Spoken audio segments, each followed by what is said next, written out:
After 2 days of steady rain, things are looking much better weather-wise here today. ESPN salutes the National Association for Stock Car Auto Racing as it celebrates its 50th anniversary.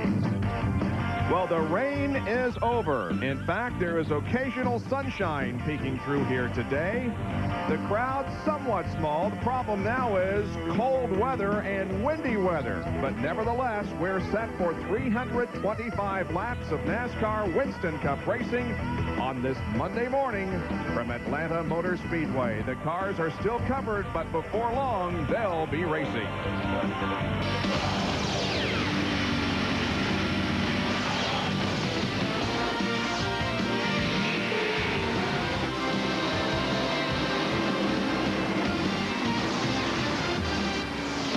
ESPN Speed World welcomes you live to Atlanta Motor Speedway, located near Hampton, Georgia, for the NASCAR Winston Cup PrimeStar 500 NASCAR Winston Cup race. Well, it rained this morning about 9:30, and we thought, here we go again, but things have dried off quickly. The track is within racing condition. In about 15 minutes, we're set to go. And really, the stories are about the same today as they were yesterday, just a day later. Rain, that really is the story, because these cars practiced on Friday morning for about 1 hour. But that practice was for qualifying, not for racing. And, Ned, they really needed some time on the racetrack, especially this weekend. Benny, I don't think I've ever seen a race that we've gone into that has so many unknowns. Now, they've only run one race on this racetrack since it was reconfigured. That was last fall. Well, they didn't get a very thick notebook from that, and that book is no good now because with the new rules changes, the so-called 5-and-5 rule that they have now, and the quarter of an inch that was taken away from the Ford spoilers this week, I mean, they don't know what kind of a setup they need under these cars to race for 500 miles. So, Bob, it's going to be interesting. And we'll go further into detail concerning those rules a little bit later. Well, another thing that is unchanged, the point standings, and so, of course, are the stories down on pit road. Rusty Wallace leads the point standings right now over Dale Earnhardt, who is 56 behind Jeremy Mayfield, a close third. Down in 7th position, there you find the name of Mark Martin, who is less than 100 points behind the leader, Rusty Wallace. Mark Martin was the winner last weekend at Las Vegas, and look at how well the 5-car Roush team performed at Las Vegas last weekend. All 5 cars in the top 10. They're off to a great start. Car owner Jack Roush is redefining teamwork. He has bonded his youth with intensity and sprinkled his crews with experience. His drivers share his vision, but are his 5 teams and their untested tourists ready for a grueling prime-time schedule? The man and his men are waiting, but the early races left them struggling and steaming, waiting for someone to point the way. Mark Martin did just that, flashing to the finish at Las Vegas, leading 5 Roush cars in the top 10. The message: these faces will win races. Mark Martin didn't volunteer to lead the Roush gang. That just comes with success and experience. He hopes to lead by example, and that's exactly what Mark did at Las Vegas. Again today, he will lead the Roush brigade to the green flag. The 6th car starts 6th on the starting grid, but only 3 of his teammates are here. Chad Little, 10th last week and 9th in points, failed to make this race. That brought out the critics. The Roush brigade is out to prove they are wrong. Last November here in Atlanta, the champagne was bubbling high. Jeff Gordon's 2nd title, that's the reason why. But now the party's over, and there's worry in these eyes. Is it rules, bad luck, or Taurus that has shaken up these guys? Disappointed in Daytona, this gallant team wouldn't stop. They knew a guy named Evernham would lead them to the top. But Vegas would be vicious, a 17th place that day. He did not lead a single lap. When will this go away? We've seen a true reversal for one of Ford's favorite sons. Gone is misfortune. Rusty's steely stare is done. It started in Daytona with that shootout that he snared, which left old Rusty smiling from way up in the air. He raced the rock in Vegas with that perfect Penske race. 3 top 5s to his credit. Now he's the one they chase. What a stark contrast between 2 teams whose seasons have gone in opposite directions. You know, despite the win in Rockingham, the frustrations and pressures are beginning to mount from within for this talented Jeff Gordon team. And to make matters worse, they must try to turn their season around today at a race and a track where they suffered their worst finish a year ago here in Atlanta, 42nd. For Rusty Wallace, it has been a dream season to date. If this were a Disney movie, you might call it Wallace in Wonderland. Everything that could go well has. But if either is to win today, to be the one that will prevail, they'll have to beat a Bobby and maybe a guy named Dale. Bobby Labonte's 1996 Atlanta victory helped celebrate Brother Terry's second championship. The win was bookended by last year's repeat performance for his car owner, Joe Gibbs. His Pontiac has yet to deliver in 1998. Maybe Atlanta is the charm. For Dale Jarrett, an Atlanta victory would soothe the pain of Daytona's pit road fiasco and last week's Las Vegas motor explosion. A win in the PrimeStar 500 could turn his season around. Dale Jarrett has only had 4 laps of practice on this Atlanta Motor Speedway this weekend, but I'm sure that he can vividly remember his domination of this race 1 year ago. Today, he'll have to keep his eyes on his rearview mirror, though, because I expect for him to see this guy, Bobby Labonte in the Interstate Batteries Pontiac, making a charge to the front. To find out more on what we might expect for today's race, let's go up top to Bob Jenkins, Ned Jarrett, and Benny Parsons. Well, we don't know what we're going to expect, and that's what's so interesting about this race. Right. They talked about Dale Jarrett having 4 laps of practice. Ned, he has to be concerned about, is the car ready to run 500 miles? And most of them had just 4 to 6 laps of practice, and they're all very concerned about what it's going to take to make that car go around this racetrack and be comfortable for 500 miles. Not wear the tires out too much, not slip too much in the corner, not push too much. They don't really know what is going to happen. They had to guess at the setups that they'll use here today.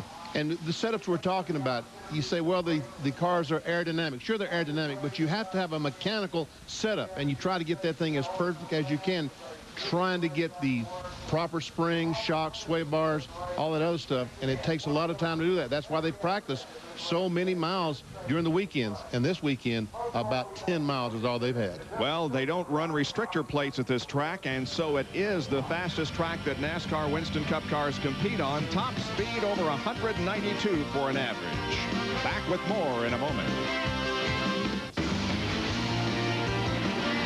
ESPN Speed World coverage of the PrimeStar 500 from Atlanta Motor Speedway, being brought to you by Quaker State Motor Oil. For what you drive and the way you drive it, the choice is clear. By Everstart Batteries and Walmart, it all starts here. By Briggs & Stratton, put more power in your lineup. Make sure all of your outdoor power equipment has a powerful, dependable Briggs & Stratton engine. Moments away from the command to start engines, here's Dr. Jerry Punch. The good news for Wally Dallenbach, his best qualifying run of 1998. The 34-year-old driver will start the First Union Chevrolet in 12th spot. The bad news, Wally, is you are under the weather with the flu. Yeah, I'm feeling pretty rotten right now. I'm going to try to start the race and see how I feel. If things are looking pretty bad, I'm not going to put myself at risk or the rest of the guys, so we got Sterling standing by. All right, we'll let you finish getting buckled up. We'll walk over here and talk to your teammate, Sterling Marlin. And Sterling, that's a good thing about having teammates. Unfortunately, you didn't make the show for the first time in a long, long time, but you may get some laps on the racetrack.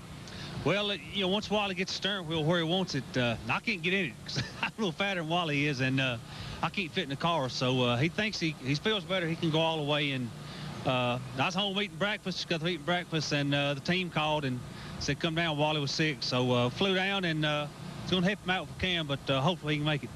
I saw him trying to fit you in the car. It is a tight fit in the seat in there, but the steering wheel distance, that's critical. Yeah, that's the most critical part, getting the steering wheel where you want it. It was Wally. He's got it way back and down, and we had to move it a whole lot for me. And if we do have to stop, we'll lose 3 or 4 laps trying to move the steering wheel. So you'll have to ride it out. All right, that's what they're doing right now inside the car here. They are adjusting the steering column for Wally Dallenbach. They have 2 members of the Sabco team. See him lowering the steering column to try to get it adjusted for Wally Dallenbach. There was a question as to whether he would even be well enough to start the race, and as you heard, he is going to try to start it and stay in the car. Let's go to Bill Weber. John Andretti gets a good luck kiss from his wife. He sits here on the pole. A year ago, you got your first win driving for Cale Yarborough. Now your goal is to take the King back to victory lane. Will that happen today? Oh, I don't know. I mean, I'm just glad we're getting to get the race today, so I hope everything goes well for us. We're just going to have to wait and see. Everybody's guessing at it, and Robbie Loomis isn't... I think he's a good guesser, but he's a great crew chief, so I think we'll be in great shape. That's John Andretti. He sits on the pole. It's an all Pontiac front row. The first time we've seen that since June of 1991. Outside the front row is Todd Bodine. If Andretti's a big story, Todd's certainly a hot one. He missed the first 3 races. Today he starts outside the front row. He told us on Saturday he thinks he can win here. Well, Bill, Steve Park had a nasty crash here on Friday, which narrows up the rookie battle. Jerry Nadeau about to fire the engine. You've had a couple days to sit around and think about it. Are you ready to go racing? I'm just excited to be here. Right now, we're trying to get this thing started. It's pretty cold out here. We're just looking for a good day. Have fun out there. Jerry Nadeau, one of the rookies in contention for Rookie of the Year honors in NASCAR Winston Cup competition. Right now, those rookie points led by Kenny Irwin, with Nadeau second and Kevin LePage third. You see the injured to the right of Steve Park's name. That's because of an incident that occurred here on Friday. Friday in practice, about 15 minutes to go. Coming off turn 4 at the very top of your screen. Steve Park, something happened to the right front, in the wall hard twice. And then he comes across, hits the wall once again. He will go across the infield grass. And folks, this happened about a half mile ago, 3/4 mile ago. Look at the impact with the inside retaining wall. He was taken to the hospital, broken femur, other bones. Jerry Punch, what's the latest? Well, Benny, updating his injuries, of course, he broke his femur, the large bone in the right leg. That's the thigh bone. He also broke his shoulder blade and his left collarbone, the clavicle. Now, he had his femur operated on the next morning, or that evening, actually, at Georgia Baptist Hospital. He is now out of intensive care in a regular room. But I am told by people who have been there and talked to him, and some of the family and Dale Earnhardt, that he is very, very uncomfortable. Bill Elliott told me that of all the injuries he's ever had in motorsports, his broken femur 2 years ago was by far the most painful thing he has ever experienced. And you add to that a broken shoulder blade and a broken collarbone, and you understand what 30-year-old Steve Park is going through. A lot of pain, a lot of rehab, probably 3, 4, maybe 5 months. But the good news is he should totally heal and be back by late 1998. And from all of us at ESPN, the best in the recovery for Steve Park. When we come back to Atlanta Motor Speedway, we'll talk about the 43 cars and drivers that will make up this field in the PrimeStar 500. It is a beautiful sight we see at Atlanta. Cars are rolling onto the racetrack, and we thought maybe this moment would never arrive given all the bad weather that we have had here today. It is cold, and that's the reason that the cars sat so long on pit road, warming up the engines and the transmissions. They're going to do 3 laps to not only get everything warmed up, but also to take a look at the track to see if it is in good condition. And from the way it appears up here, it is indeed raceable condition. Normally these cars would take 2 laps, but let's face it, these cars have not moved. They were not able to jack them up and run into gears and transmissions and wheel bearings this morning. So these are the first laps these cars have rolled since yesterday afternoon. And the only rolling they did then was rolling out of the garage on the pit road and pushing them back into the garage. Let's take a look at the EverStart Walmart starting lineup for today's race after we tell you there are 14 Chevys, 22 Fords, and 7 Pontiacs in the field. Chevy right now leading the point standings over Ford. All right, now here's the EverStart Walmart grid. John Andretti, who'll celebrate his 35th birthday on Thursday, has the pole, and Todd Bodine has his first race start of '98. Second row, Dick Trickle, his best start since Dover in '96, and last year's winner, Dale Jarrett. In the third row, Kenny Irwin starting in the top 10 in his second straight Atlanta race, and the Las Vegas winner, Mark Martin. Row number 4, Robert Presley, his best start in this car, and Terry Labonte in his 40th Atlanta race. Jeff Gordon starts in 9th position. His worst finish of '97 was in this race, 42nd last year. Jeff Burton alongside was 5th in last year's race. Jimmy Spencer and Wally Dallenbach in the 6th row, with Spencer off to his best start of his career. Then we find Lake Speed in row 7, and Bobby Labonte, the winner last fall, on the outside of row 7. Johnny Benson, the pole winner here in 1986, on the inside, and Mike Skinner, his 50th NASCAR Winston Cup start. In row 9, Ward Burton, his last top 5 was here at the Atlanta Motor Speedway, and Jeff Bodine, the pole sitter last fall, at over 197 miles per hour. Jerry Cope on the inside of row 10. Gary Bradbury, his first start in 1998, he's on the outside of row 10.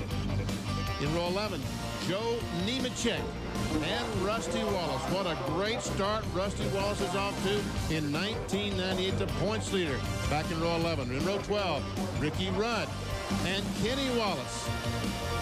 In In row 13, Rick Mass, a pole winner at Rockingham 2 races ago, and Jeremy Mayfield, teammate to Rusty Wallace, a terrific start for he as well in 1998. In row 14, Brett Bodine is here, minus his brother-in-law crew chief has been with him for 2 or 3 years. He will make the decisions today. And on the outside of row 14, Hutch Strickland. And in row 15, we have Greg Sachs in the Cale Yarborough Motorsports Thornapple Valley Ford and Dale Earnhardt. Big winner here at the Atlanta Motor Speedway. Row 16, we have Bill Elliott, who also is a big winner here in Atlanta, and Michael Waltrip trying to win his first ever NASCAR Winston Cup points race. And in row 17, we have David Green and Kevin LePage. Kevin LePage, one of the rookie contenders this year. And in row 18, we have Jerry Nadeau, another of the rookie contenders, along with Ricky Craven. Row 19, we have Ken Schrader, is in on a provisional, and Ted Musgrave, who also had to take a provisional. And so did Kyle Petty in row 20, and Steve Grissom. Bobby Hamilton and Ernie Irvin make up row 21, all of those on provisionals, and Darrell Waltrip, taking a champion's provisional, will start 43rd. And here's a look at the drivers who failed to qualify for this event. Phil Parsons subbed for Steve Park after the crash. Jeff Green, Sterling Marlin ends a streak of 332 consecutive races. Dave Marcus, Andy Hillenberg, Chad Little, 9th in the point standings, unable to make the race, and Morgan Shepherd. And the reason these guys had trouble getting in the field is because, of course, they still use the 97 points at this point in the season. Here's a report from Bill Weber. The familiar petty blue wheels that will go on John Andretti's Pontiac today. We told you what we don't know. Here's something nobody knows about tire wear. Nobody really got a chance to make a long run. NASCAR is expected to throw a mandatory caution about lap 25. Teams can come in and change their tires, but you don't have to. It's a mandatory caution, not a mandatory stop. You can come in and change 2, come in and change 4, or you can stay out on the track. Robbie Loomis, the crew chief for John Andretti, told me he will probably come in and take 4. He's concerned about lap 325, not lap 25. A lot of those guys in the back will be coming in and changing 2 tires, and some of them may not even stop at all trying to get this track position we talked so much about in NASCAR Winston Cup racing. The competition is so tight.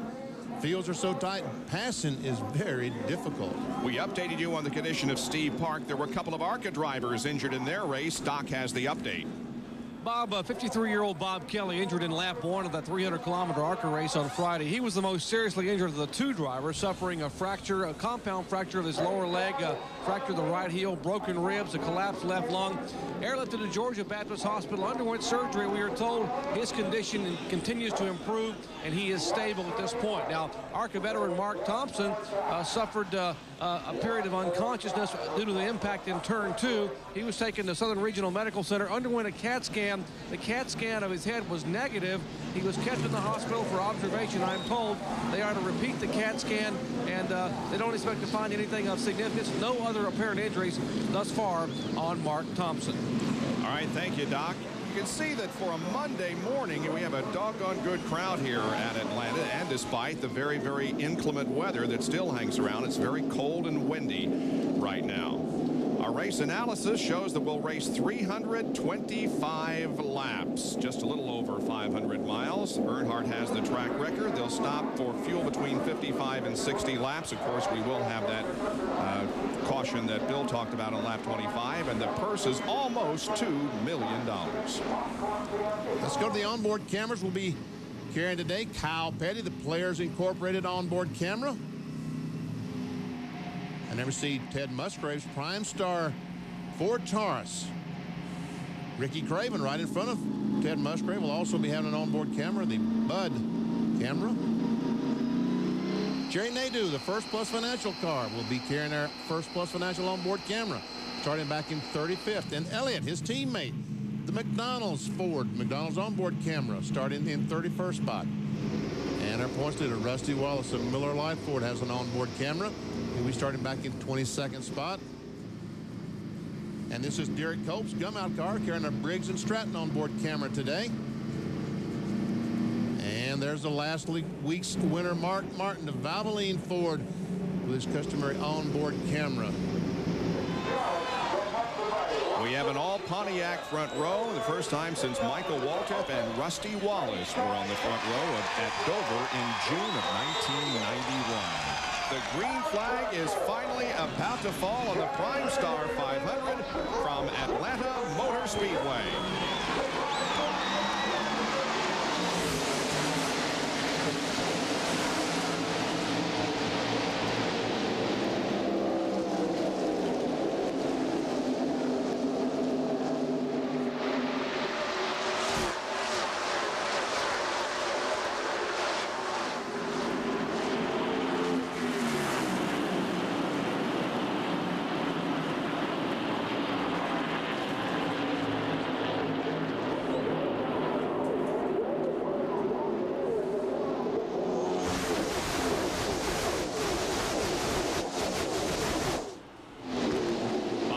Just a nose. Todd Bodine led the first lap, his first lap led in Winston Cup competition since Texas last year. And he and Andretti rubbed going down the backstretch. Bodine got very loose coming. He might have touched the wall a little bit after they rubbed together, but he does get back there in third place, and Dick Trickle moves up to second.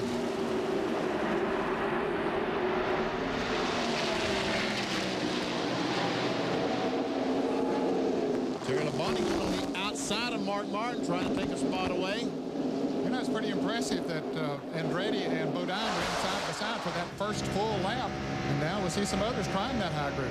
Riding along with Mark Martin in sixth position. That's rookie Kenny Irwin right up ahead.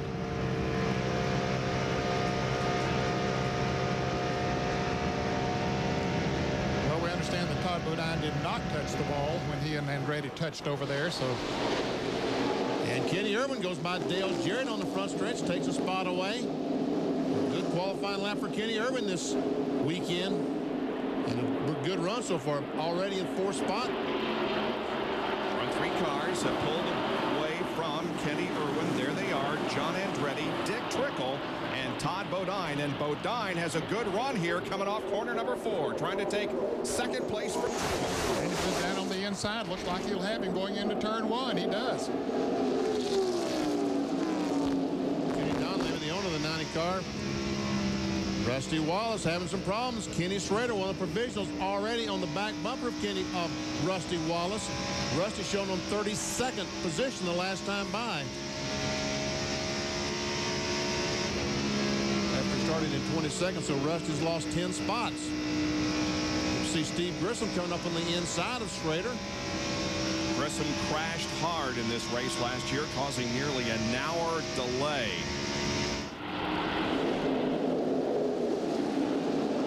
And Schrader running wheel to wheel.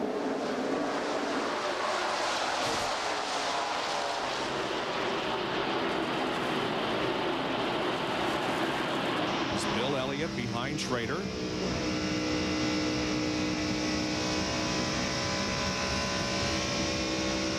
As we watch this, John Andretti still leads. Todd Bodine is in second spot. We see Johnny Benson. Benson is up in 13th spot. Started 15th. Trying to get by the 9 car. That's Lake Speed. Wally Dallenbach. As I told you early on at the top of the show, not feeling well.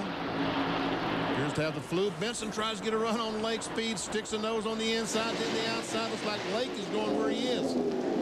Lake in 12th, Johnny in 13th, and Dallenbach in 14th position.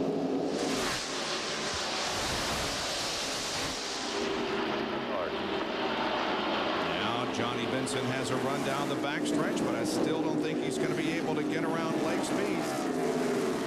Here's where he needs to get the run, off the corner. This is where you pass in NASCAR West Cup racing. From there... There you go, buddy. The only place he's beating you is a little bit off the corner. Just hang with it. You're doing real good. 29.80. This is the Lake Speed spotter. Telling Lake Speed he's doing good. He ran 29.80. He qualified around 28 seconds flat. Dig it. You look nice. Be nice and smooth. Keep digging. Dig hard. Back up front, it's still John Andretti, but Todd Bodine is right there for the challenge. And now those two cars have broken away from everybody else, leaving Dick Trickle more than a second behind. Boy, around Trickle. Remember, he dropped back to third when he and John Andretti got together a little bit there about the second or third lap. And now he has caught Andretti. He has a fast car. You would think that Todd Bodine maybe is thinking, hey, I've got something to prove. We haven't made a race so far this year. I know I have the ability. I know the team has the ability, and he's looking for a very strong performance here this afternoon. Meanwhile, here is Dale Jarrett coming up to challenge his teammate. But couldn't make the pass going into turn one. He had a nose up alongside. Irwin just drove her on down into the turn and beat the 88 car. Mark Martin watches this battle. We're on board with Mark Martin on the roof of the Valvoline Ford. Out on that white line.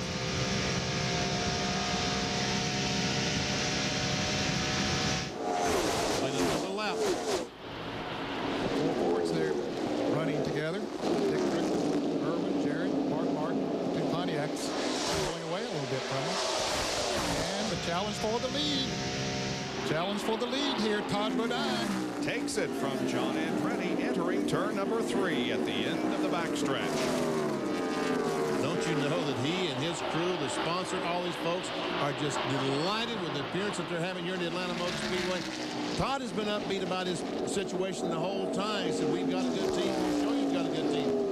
There's a car smoking here on the front straightaway, car number 78. There's Bradbury, who made his first race of the year, but looked like it's going to be a short day for him. He has the car well down to the inside of the track, and the caution is out. Felt like it broke a rod. And there's the word. So the caution comes out for the first time on lap number 13. The rod he was talking about was a connecting rod, the rod that connects the piston to the crankshaft. So it's Todd Bodine, John Andretti, Dick Trickle, Kenny Irwin, and Dale Jarrett, the top 5, as the caution flies here at Atlanta Motor Speedway, interrupting the speed at the PrimeStar 500. We'll be right back.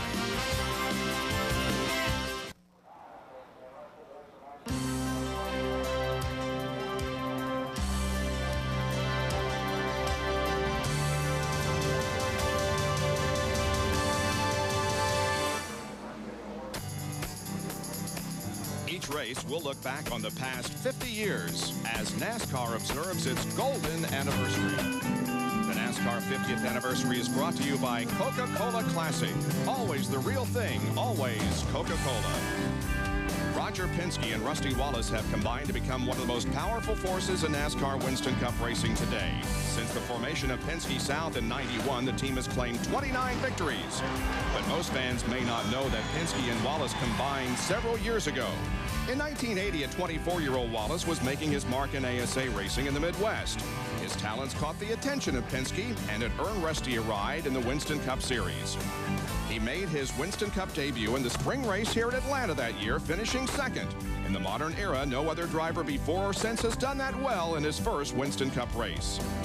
Also of note that day, the race winner was none other than Dale Earnhardt, his first on a super speedway, one of 5 that led him to the championship that season. Rusty Wallace is in his 430th race here at Atlanta Motor Speedway. He has 18 poles, 47 wins, and 143 top fives, 429 starts. We're still under caution. There were some cars that made pit stops, but there still will be a caution at lap 25. Bill Weber? And Bob, we get the 1 to go signal, and Todd Bodine will lead the field back to the green flag after 3 races of pure disgust. Todd right now is thrilled with his race car. This is the same car this new team tested with last November. They had a very fast car, just a very poor qualifying lap.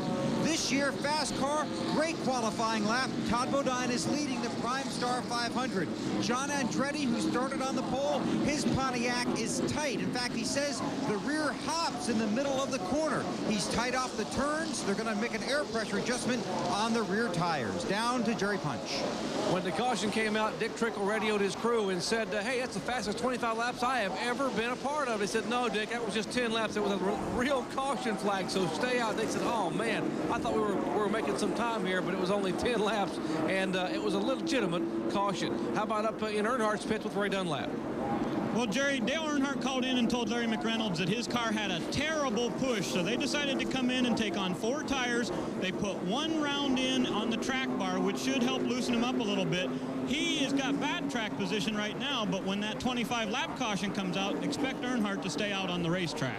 He's clear back in 40th position. We also know Green. donut on the side of his car already. Here's the green. We're back to competition with Bodine getting a good jump. He did get a good jump.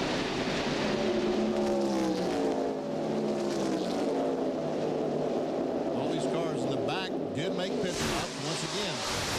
To lose by making a pit stop, and when that caution comes out on 25 in the leader's pit, no doubt a lot of those cars will stay on the racetrack, especially if the car's driving okay. And we wonder how many of the leaders might get. They might go look at the tires that were taken off of those who did. Oh, a car in the wall in turn 3, hard into the wall. Mike Skinner. Terrible blow to the right front. And Benny, it looked very similar to Steve Park's crash. The car just took off right to the outside wall and hit it hard. He did hit it. Oh, gosh, he hit it hard. Oh, Skinner, boy, is that good news to see him taking that wind on that down. It sure is. Moving around in there.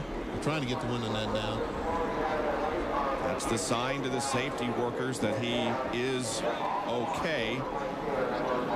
Wow, taking off the clubs. Well, it's good to see that because I saw that thing go up into the wall and hit, and it was hard. Man, really good news to see him moving around.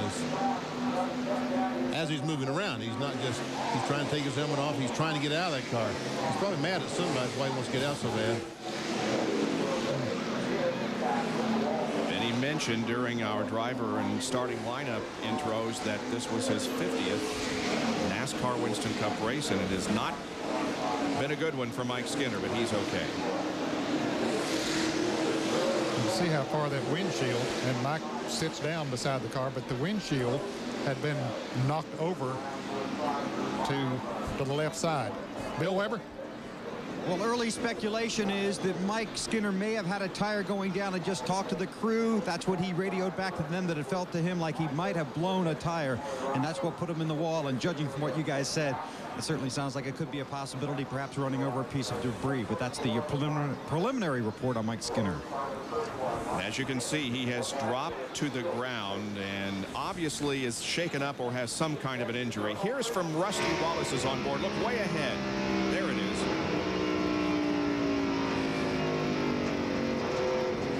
He just came off the bottom groove, as you said, Bob, just shot straight up to the wall, and the leaders are in the pits. Indeed they are. Todd Bodine is in, so is Kenny Irwin. Let's go down to Bill Weber. Well, all these guys were waiting for the mandatory caution. Now they're going to go to work now. Right side of Todd Bodine's Tabasco Pontiac. Swing around to the left side. 4-tire stop. Pulling the lefts off. And it'll be a 4-tire stop for Todd Bodine. Waiting on the tires. Let's go to... Waiting for the jack to drop. Now Todd's away. Jarrett's away. Mark Martin away. Traffic exiting pit road. Like Dick Trickle's going to win the battle off pit road. Kenny Irwin might have come out in second spot. And there's a tire right in the middle of pit road. Yes, indeed. Now somebody goes out to retrieve it.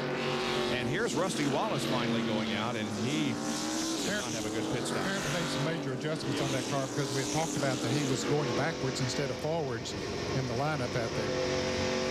So a crash has brought out our second caution flag of the afternoon. This one involving Mike Skinner, who has been loaded into the ambulance. A little bit shaken up. He'll be taken to the local infield care center and checked over further for more possible injuries. Back with more of the PrimeStar 500 in a moment.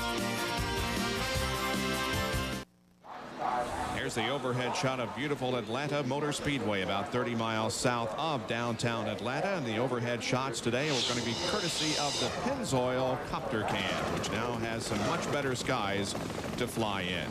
Under caution because of an accident involving Mike Skinner up in turn number 3. Okay, up in this area right there is Mike Skinner. Now we're looking out Rusty Wallace, his windshield, and you'll see the car just all of a sudden just veer to the right and head straight into the wall. which is indicative of a right front tire going flat. That's 50% of the time it's a right front tire going flat.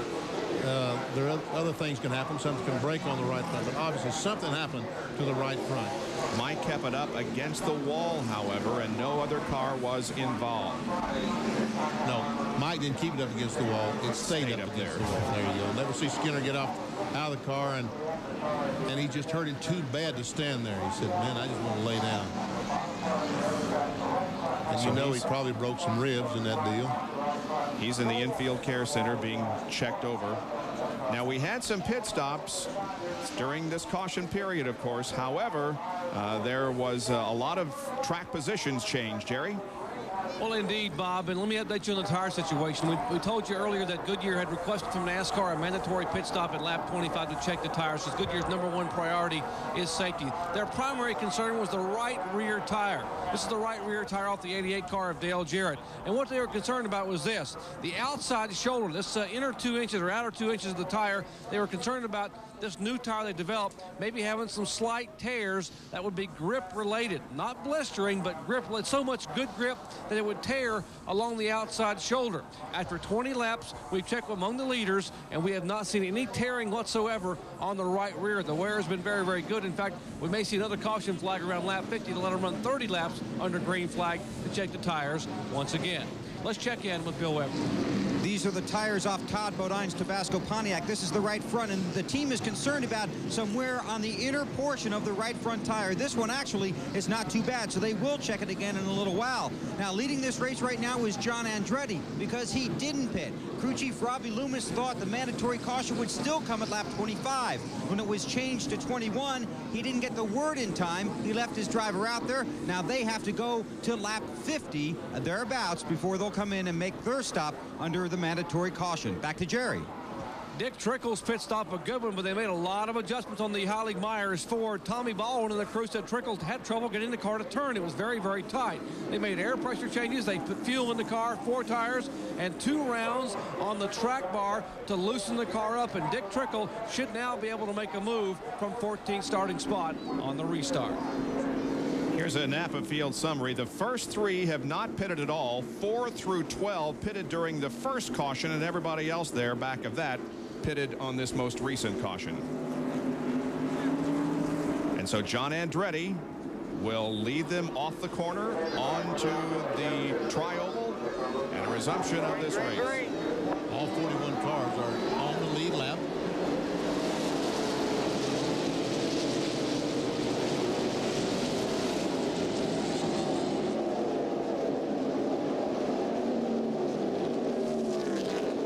Mayfield wants to lead. He wants to get 5 bonus points, but he couldn't get it coming off turn 2. He thought he had a run on him, but he couldn't quite make it.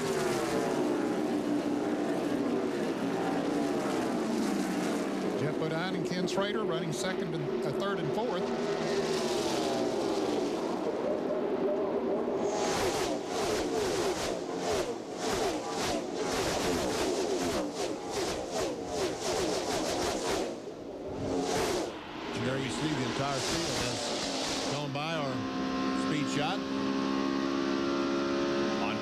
Ricky Craven running back in 5th position. At Schrader just ahead. Here's some positions being changed as Johnny Benson and Todd Bodine both go below Dick Trickle. This action in the middle of the field. Dale Jarrett and Mark Martin are right there also. Those positions for 13th, 14th, 15th. Car seemed to push up a little bit in the turn there a moment ago that allowed Benson to go by. And once he got up in that second groove, they covered that inside groove and made it tough for him to get back down. But now he has. Once again, on the roof of Mark Martin's car. Trickle just can't keep that car on the bottom of the racetrack, can he, Ned? No, he can't. It's pushed up again coming off of turn 4. Jarrett gets on the inside of him.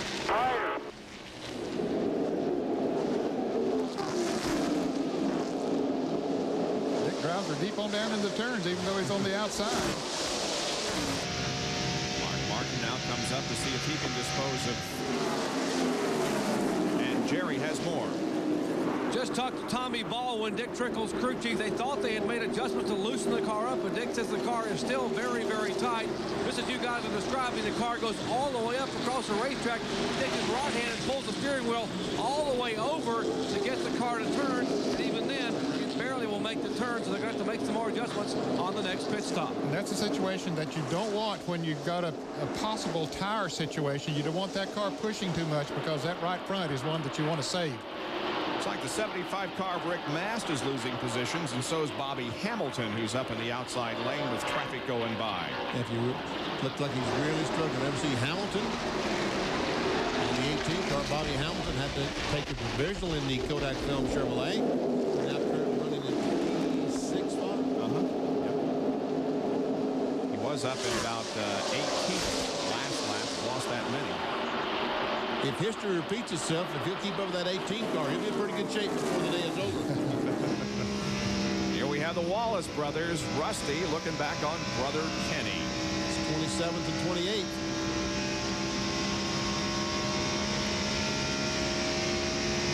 Obviously, Rusty made some drastic changes to his car on that first pit stop, because staying in the pit for a long, long time.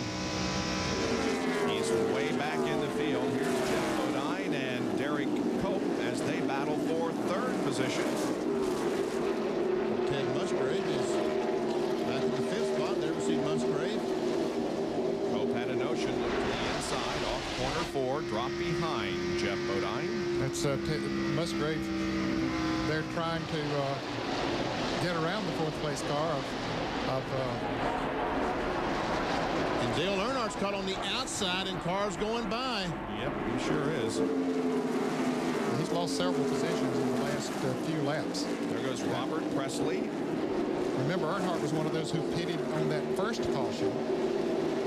And one of the guys down reported his car was pushing and made some changes. Obviously, we'll have to make some more to get his car on the very bottom of the racetrack. And here comes Bobby Labonte. With Joe Nemechek.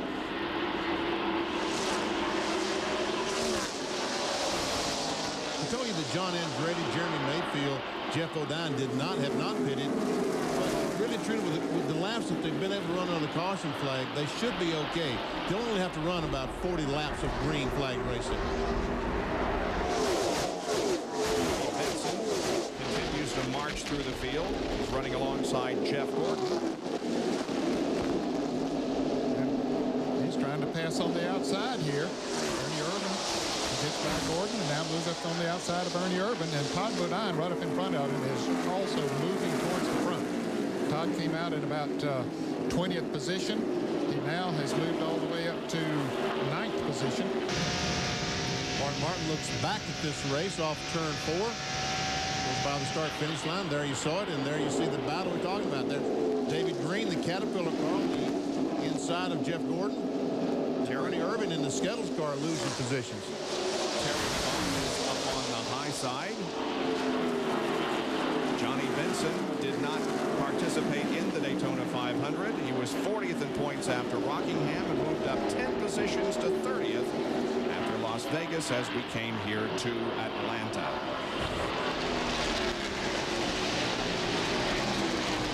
I showed you Bobby Hamilton a moment ago, and told the reporter down there they're saying he's tight. Wasn't that what they said, Ned? Yeah, said it was extremely tight. That means that it was not free going into the turns or coming off in particular. So John Andretti has lengthened his lead to over a second over Jeremy Mayfield as the 50 car of Ricky Craven now begins to lose positions. There's Jimmy Spencer passing by. And so Ricky Craven falls back to the 17th position. They're the top 5 after 37 laps.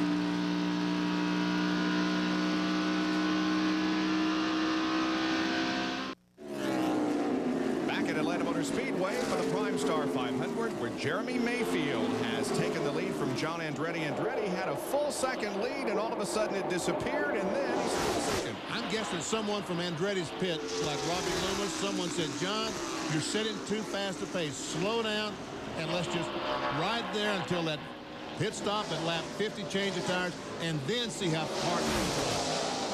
Remember, remember, he hasn't made a pit stop. These guys have made a pit stop, led by Todd Bodine, and Bodine is doing a great job coming up through the field again. He's up to 5th already. And remember, he came out of the pits about 20th, Todd Bodine.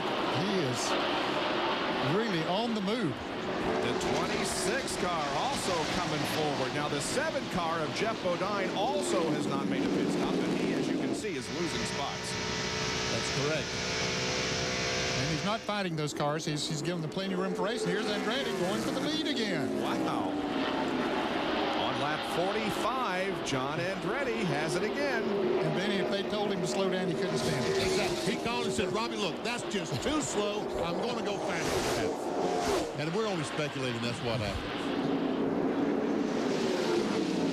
He's a racer. He likes to run out front if that car will do it. And he apparently feels comfortable out there.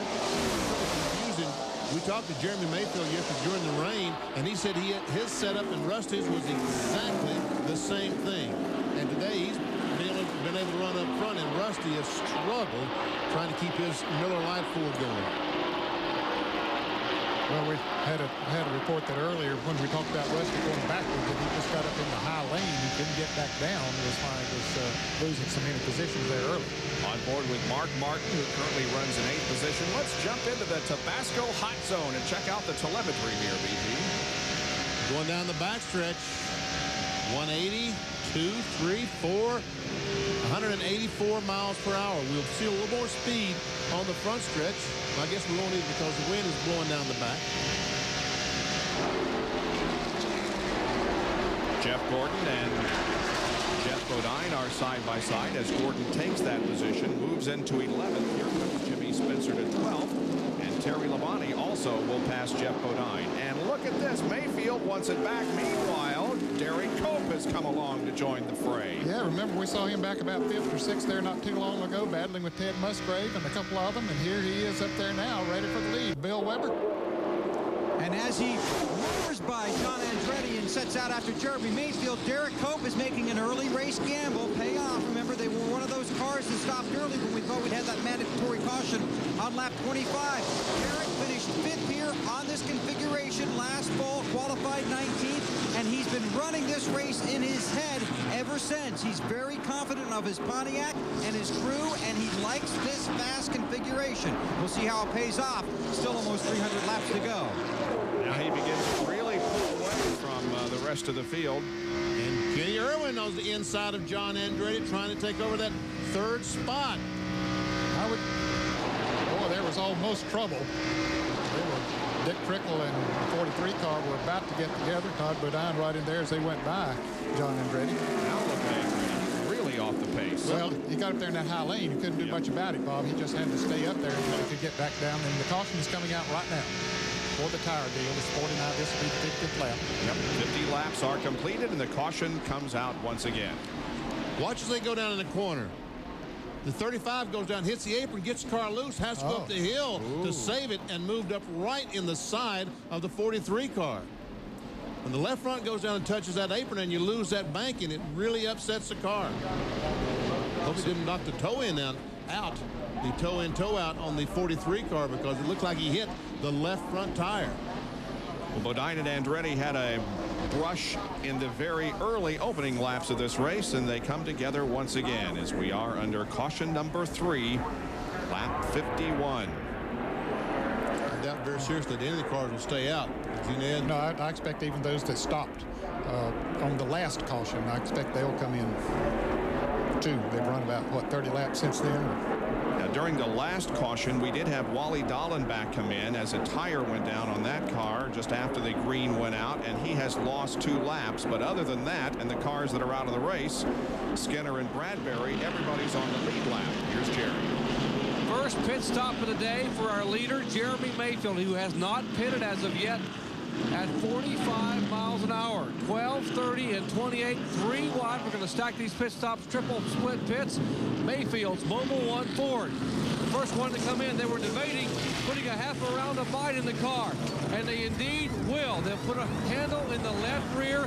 They're trying to get it in. Right side tires are already going on. Likewise, we're checking the top 9 pits with Bill Weber. Right side's already on, going around to the left. Wedge, 1.5 rounds out. 30's out. Here's Jerry. Derek Cope already down pit road. Here goes the 12 car trying to lead the 88, and he will get in front of Dale Jarrett. After a 4-tire change, they scramble back toward turn 1. Wow, there's a lot of traffic coming out in there. Whoa. It looked like Martin and Spencer may have touched. And Rusty almost got inside of Kenny as he drove off pit road. Wow, the 30 car took 2 tires and has come out near the front of the field. Ricky Rudd has some kind of problem. They're working under the right front of his car. They'll probably put in the rubber in, taking the rubber out, something, trying to change the suspension on his Tide ride. Well, they better hurry. The pace car is coming off of turn 4, so he doesn't want to go a lap down. Here comes the pace car as Dallenbach, you see, the only car not on the lead lap, comes in, and Rudd gets out just ahead of the pace car, so he stays on the lead lap. So it's going to be Derek Cope at the front of the field and Todd Bodine second when we resume competition in the PrimeStar 500 in just a moment. Stay with us. We'll be going back to green here in just a moment at Atlanta Motor Speedway. During that pit action, I thought I saw Mark Martin and Jimmy Spencer come together as they were trying to get out of the pits, and I think that we'll see it here in the replay. See, Spencer's out in the mud. And Yeah, they did hit. Sure do. From the in-car camera.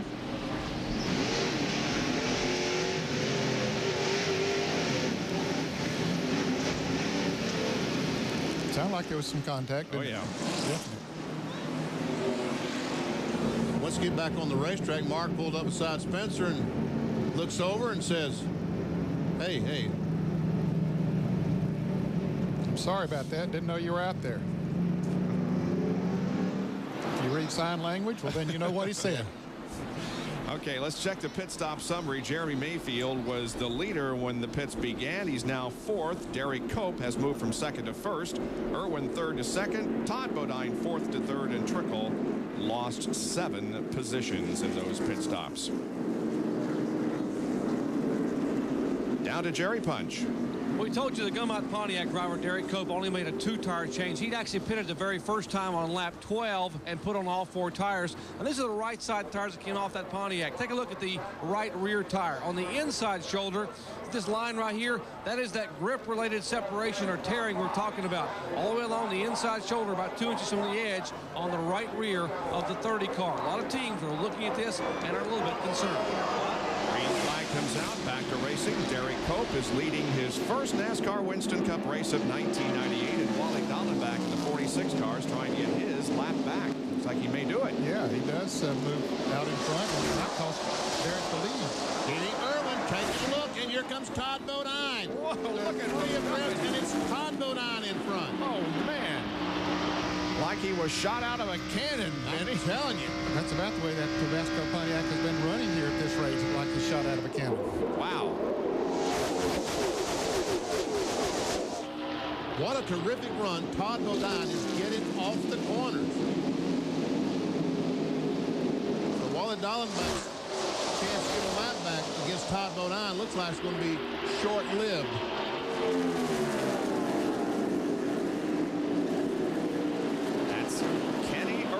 The rookie and the Haviland Ford coming up quickly and closing in on Bodine as he wonders what to do with Dallenbach. And it looks like those 2 tires for Derek Cope is not working. You see other cars coming by as Jeremy Mayfield went by. He closed the gap on Dale Jarrett before they got into the turn. I'm not sure that 2-tire change is the tip. Bill Weber has more on Kenny Irwin as Dallenbach goes a lap down. And a great run for Kenny as he moves to the inside of the racetrack and continues his venture around the Atlanta Motor Speedway. He's made 2 stops, both at a little over 18 seconds. And Irwin chasing. The one thing Robert Yates, who is acting crew chief, has told his driver since that last stop, it looks like we're going to start going a little longer on our tires. So take care of them. He was loose early in his last run, but the car came to him. No adjustments, 4 tires and fuel for Kenny Irwin on his last stop. Jeff Gordon moved up to the 7th spot. Benson back in 8th position. And Derek Cope's car just coming off the turns won't stay down there. Dale Jarrett got around him, and now Terry Labonte trying as we see other racing back in the field. Well, they got together exiting the pits, and now they run together on the racetrack. We're talking about Mark Martin, with whom you ride right now, and the driver that he had an exchange with on pit road, Jimmy Spencer. And Martin goes by Jimmy Spencer.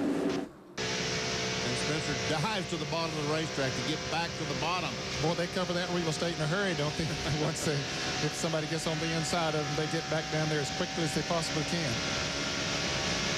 More Tabasco hot zone telemetry. Mark Martin up to about 213 miles an hour. That's not right. No. Got something wrong there someplace. Yeah. There's a very stiff wind blowing down the backstretch, but he's not getting that much. No, it's not that steep. He'd never make that third corner if he did.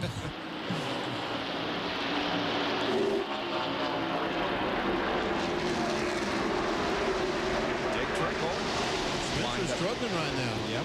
So Mark Martin go by. Well, anyway, he's not that far ahead of it. It was a lap or so ago. Kenny Schrader in the Skoll car is in front of Mark Martin. He's struggling this weekend, trying to get up to speed.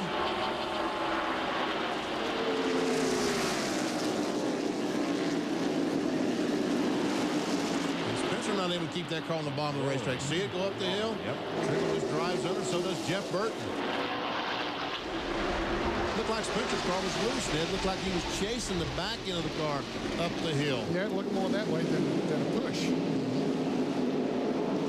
That's Ted Musgrave in the 16 car, now right behind Spencer. Up front, Terry Labonte has gotten around Derek Cope, and he's in the 5th position. There's our leaders. There's Todd Bodine, Kenny Irwin. Let's go to Ray Dunlap, who has an update on the condition of Mike Skinner, who crashed early in this race. Richard, we saw Mike took an awful hard hit out there. Can you tell us how he's doing? Yeah, I went over and talked to him, and you know, he's alert and awake. He's complaining with his neck and his shoulder, and they're going to take him to Georgia Baptist, and from there they're going to do more X-rays. His feet are bruised up pretty good, but he's okay. Looks like Dale has some sort of a handling problem out there. What's the diagnosis on the 3 car? Well, it's getting better right now. He's been real loose getting in, and they made some adjustments, and he's starting to come back a little now. Okay, good luck. Good thing is Mike Skinner is going to be okay. Well, that's good news. I was really concerned. The guy hits that hard to the right side that you might break a rib or two, and he didn't hear anything about that, which is really good news. Here are the 3rd, 4th, and 5th place cars. Jerry Mayfield, Dale Jarrett, Terry Labonte. You see the leaders out there are pulled away a little bit. Todd Bodine and Kenny Irwin.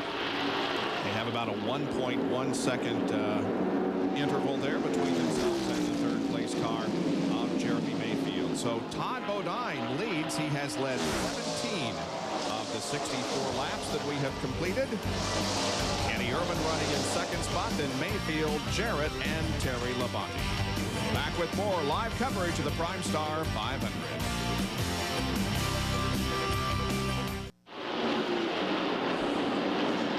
Todd Bodine continues to set the pace in the PrimeStar 500 from Atlanta Motor Speedway with Kenny Irwin right there on his rear spoiler. Back in 3rd spot, Dale Jarrett, Terry Labonte 4th, Derek Cope 5th, and the guy that has lost some spots in the last couple of laps, Jeremy Mayfield, who's dropped back to 8th. Jerry Punch has more. We told you on Jeremy Mayfield's pit stop they were going to put about a half a round to a round of bite in the car because the car was loose. So they did add that, but the car did not improve that much, particularly with Dale Jarrett and a few of the cars that were right behind him. The car was getting looser and looser, so he let those guys go by to try to get the car tightened up, and apparently it helped momentarily, but he's still in pretty significant traffic.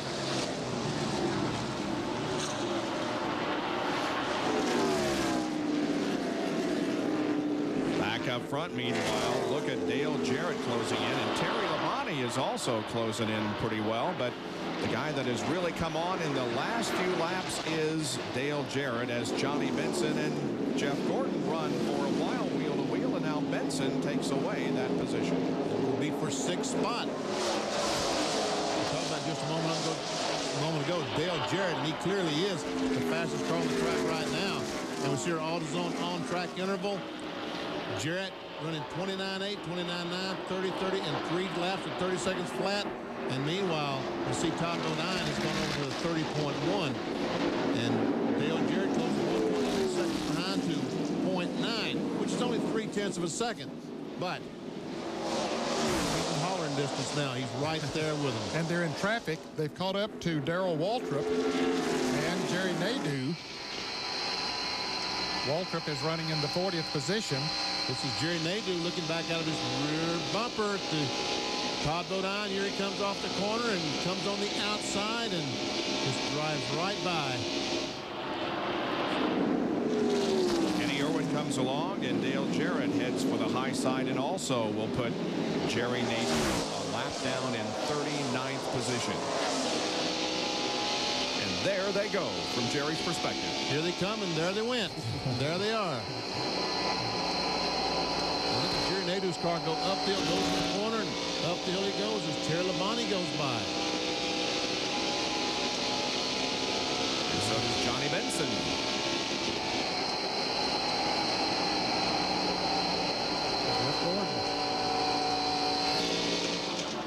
So how's John Andretti doing, who led so many of these first early laps? Well, he's back in the 30th position. Bill Weber? Well, we talked about when they stopped, they were going to make a wedge adjustment to go round and a half out, but Andretti's car is now very, very loose. So after a great start, John Andretti slipping backwards in the field, fighting a loose handling condition. John Andretti has led 33 laps of this race on 3 different occasions. Todd Bodine is catching up to that figure as Bodine is leading his 30th lap of the event. And Dale Jarrett is closed up on his teammate right on the back bumper. And we see Mark Martin going by Jeremy Mayfield as Jeremy continues to struggle. He's gone back to 9th spot now. And Mark Martin is coming towards the front. He came out of the pits in about 12th place, I believe, but now he's up to 8th.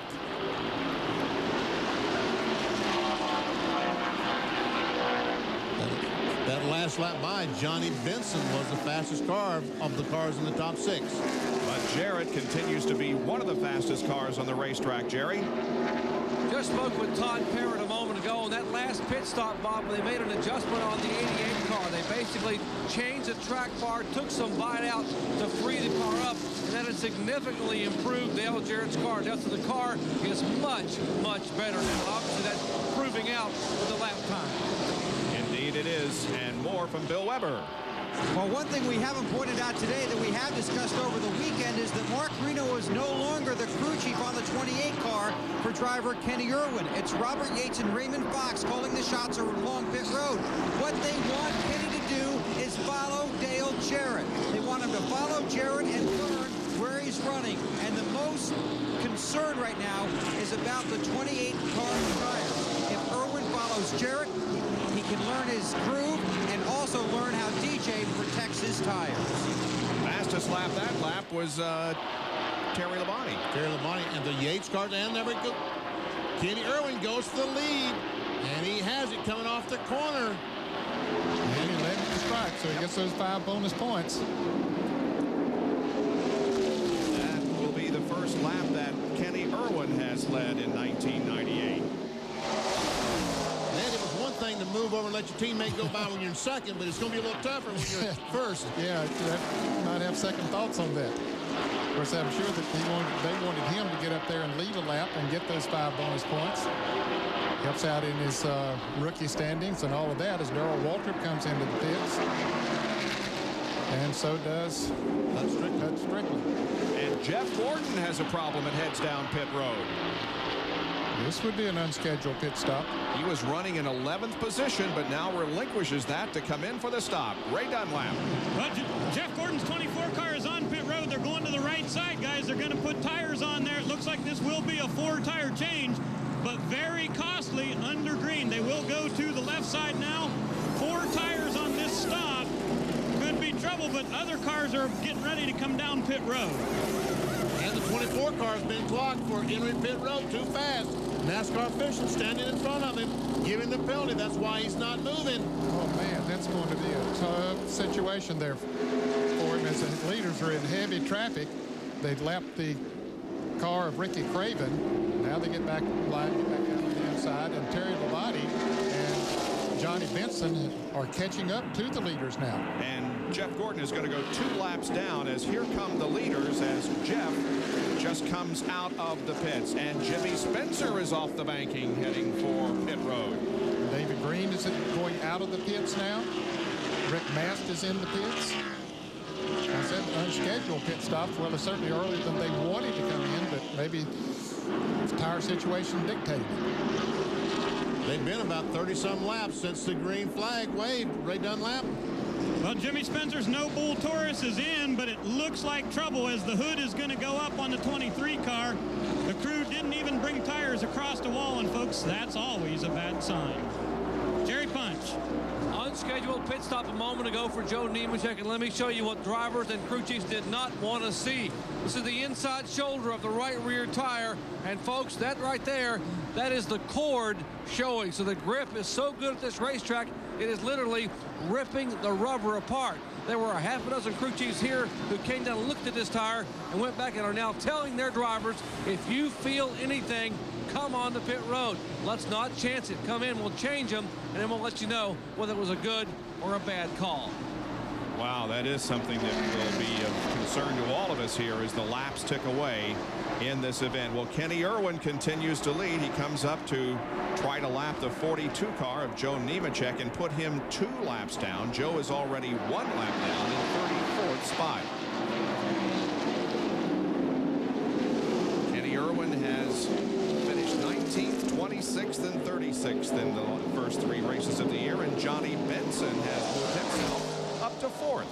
And Terry Labonte moved up to 3rd. Both of them went around Todd Bodine. As other cars make pit stops, Wally Dallenbach is one of those, and Robert Presley. So rookie Kenny Irwin from Indianapolis, Indiana, has the lead of the PrimeStar 500.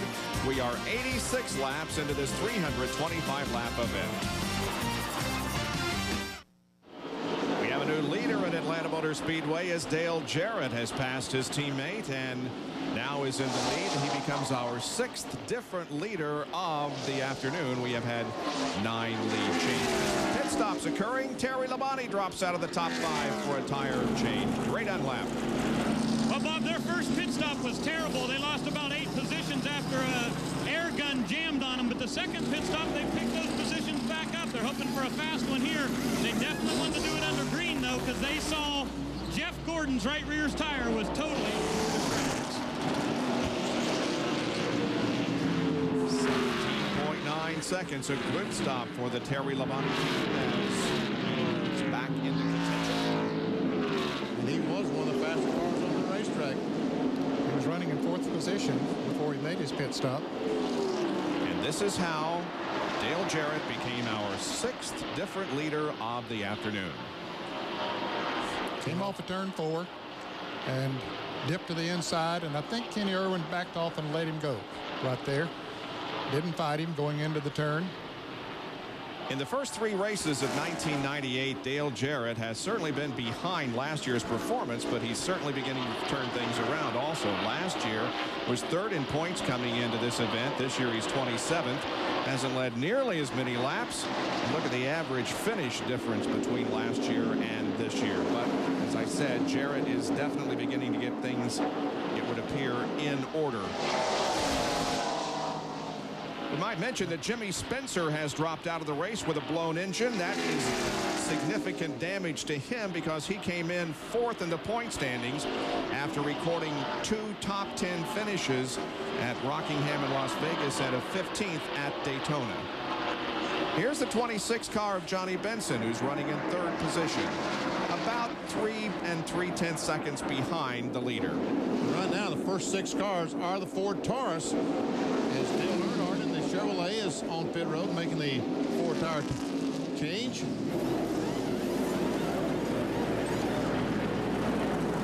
And as Earnhardt sits and waits on the tires to be changed, you might have seen in the corner of your screen the 17 car of Darrell Waltrip go behind the wall. A 22-second pit stop for Dale Earnhardt.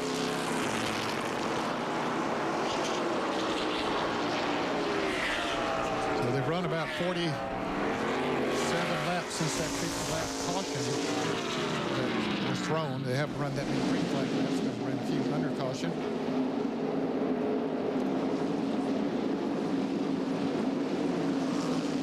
Jarrett and Kenny Irwin, the two Yates cars, continue to circle around this Atlanta Motor Speedway. Here comes the third place car, Benson. He's about 3 seconds behind, Benson is, and there's your fourth and fifth place cars, and Mark Martin and Dick Trickle. They're about 7 seconds behind. Trickle having a good day so far here in Atlanta as you look at a field's summary. I want to say hello to Junie Donlevy, the owner of the 90 car. He's in Richmond, Virginia, in the hospital. So, Junie, hope you get out soon and get Sis back at the racetrack. Yeah, absolutely. Sure wish him well. One of the grandest guys in the sport of auto racing. So many drivers have driven for Junie Donlevy, and I'm standing by one of them, BP. Sure did. 1988. We see Schrader in the pits. Right side's been changed. Just right side's only. What happened there? Just kill the engine. Oh, man. Last car is holding it. Another penalty. Yeah. Too fast coming in.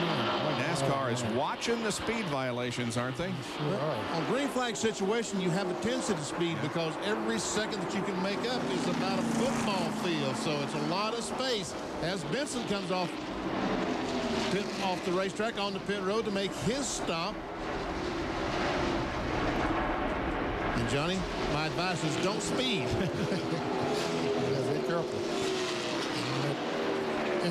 He arrives at the pit stall, and the crew goes to work on the right side of the car. You see a fellow put in something in the right rear. See the adjustment going in the right rear of the car.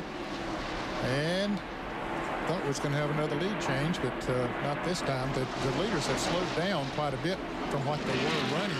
They were running over 185. They're down now to under 182 as Benson gets his service and goes back out.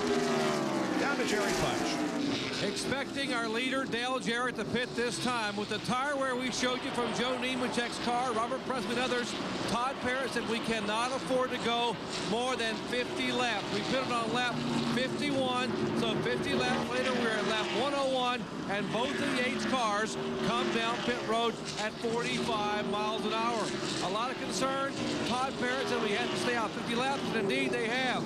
First, the quality care. Ford Credit Machine comes to a halt. His teammate, the Texaco car, goes farther down turn one. That's the Kenny Irwin car. Right side tires going on. Now left side going on. Slugger Labby, the left front, the jack, the car off the jack. Dale Jarrett's car falls off the jack, and they did not have the tires on the left side. They re-jack it up, off the valuable time, go down to Bill Weber. Very smooth stop for Irwin. He's a little tight. They're going to loosen him up just a little bit with air pressure. He's already back out on the track. We Jarrett out of pit road. As you saw, Kenny Irwin's pit stall is the very first one down toward turn number 1. That's the one they always have. Dick Trickle's in. Jerry Punch is there. Still battling a very, very tight race car. Dick Trickle said we have got to do something. They decided to make a major air pressure adjustment for this time. One can of fuel in. They dropped the first can of fuel coming back across. They full of gas down and away. Go, go, watch your speed. Watch your speed. Watch it now. And remember, NASCAR told the drivers 45 miles an hour, and they will absolutely penalize you. As last week's winner from Las Vegas comes in exactly the same car he drove to victory lane. They will make a chassis adjustment on the right rear of the Valvoline Ford of Mark Martin. A lot of guys saying they are loose in and tight off here at Atlanta Motor Speedway. Left side tires going on. The green wheels are from Chad Little's machine. As they put the left side tires on, he is down and away. Let's check in the Rusty Wallace pit. A very quick pit stop underway for the Miller Lite team. Already got the rights on. Slight air pressure adjustment. Lefts are on. Fuel is in. Rusty at 18.3 came in fifth. Well, those guys have been turning out good pit stops. And I told him, I said he had a problem to make a major chassis adjustment on his first stop. Actually, he came in late. He had an 18-second stop, the very first stop that he made. As we see his teammate, Jeremy Mayfield, and the left side's going on. It's down. And away he goes. Ooh, where's that spark from? Let's go to Bill Weber in Kenny Wallace's pit. Kenny Wallace is coming down pit road. You're seeing a lot of these speeding penalties on pit road because normally the pit road speed begins at the first pit box, but today it begins at the very beginning of pit road. NASCAR warned teams about that before this race began. They go to the right side on Kenny Irwin's car, changing right side tires, fuel going in. Wallace sitting here. His Ford Taurus getting 4 tires. Now they come around to the left side. The left rear tire changer falls down. That will cost plenty of time. Left front on, waiting on the left rear. And now Kenny Wallace returns to the race. 21.2 seconds for Kenny Wallace. Jeremy Mayfield left the pits a moment ago. Something sparked. Did you see that? I sure did see it. The car goes down and he starts to leave. What is that? I don't know. Right from the right rear wheel, it looked like. Sparks came out. Wow. I don't know what that was. And Jeff Bodine had taken the lead, but he now is in the pits, and Bill Weber is there. 1 pound out of the right rear tire for Bodine. He already has the rights on his Phillips Ford, waiting on the left side.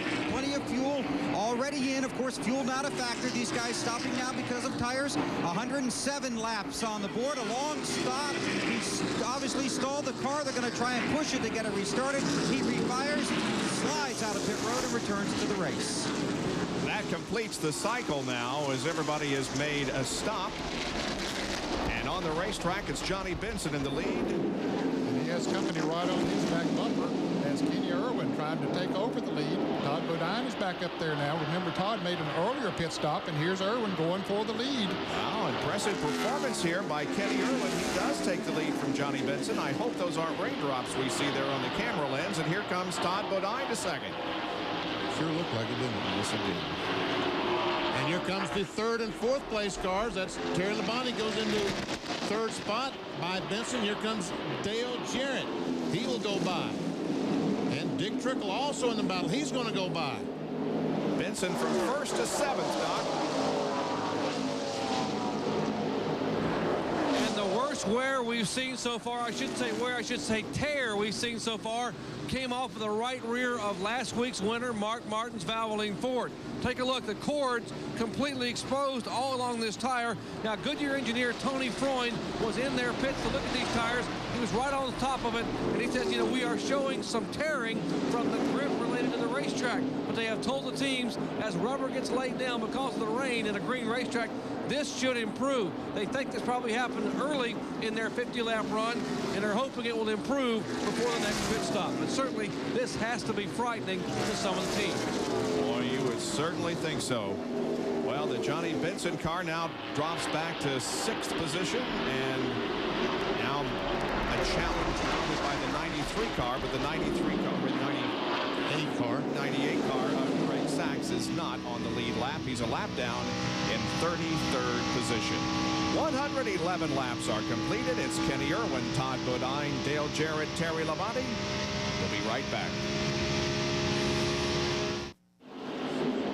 The rain postponed PrimeStar 500 from Atlanta Motor Speedway on this Monday afternoon as Kenny Irwin in car number 28 leads his teammate Dale Jarrett in number 88. Now, this 28 car has performed well here in Atlanta. In the last 6 races, it has 5 top 10s, including 1 win and 2 seconds when the car was driven by Ernie. Rain? Did you say rain?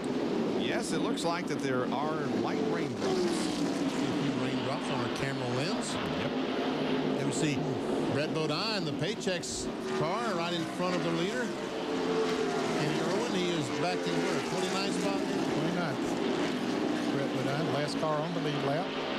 Wally Dahl back in the pits once again. And so Bodine now goes a lap down. 28 cars now on the lead lap. We've had 9 different leaders and 14 lead changes among those who have led in this race. Kenny Wallace led a lap. Jeff Bodine has led 2, Martin 2, and the driver who has led the most laps so far, John Andretti 33, Todd Bodine 32. Here's a Napa Field summary for you, showing you where your favorite driver is running, and the numbers in parentheses indicate where he started. The caution is out. I guess it's for rain. I don't see anything around the racetrack. I would guess so. Well, we'll cycle through the field summary as the cars slow down and await the pace car to come out onto the racetrack. Boy, we woke up this morning and thought we'd seen the last of the rain, but that has not been the case, as it rained a couple of times this morning, including once at about 9:30. But the track dried quickly, and I have a feeling that this is just a isolated shower because we do see some bright skies around us. Well, as you and I were walking in this morning, we ran across a rain squall about like this that lasted every bit of 8 minutes. Yep. Really no rain whatsoever, and in 8 minutes it was gone. Yep. And it's not something that really dampens a racetrack to the point where you have to start all over again. So caution out on lap 119. Fourth caution period of the afternoon. We're looking for pit stops here as the pace car comes off of corner number 4. We'll see who comes in and who stays out. Now, Ricky Rudd got back past the 28 car of Kenny Irwin and got back in the lead lap. Brett Bodine didn't. Unfortunately, and here all those that are on the lead lap are coming into the pits. Yep. Some of these cars will probably change 2 tires since it was not too long ago that they changed 4. Ray Dunlap.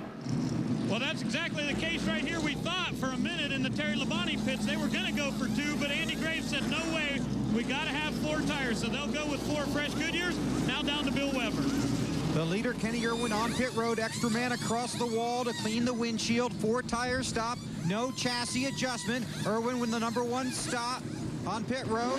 Irwin's away. The 81 beat him out. Here's Jerry.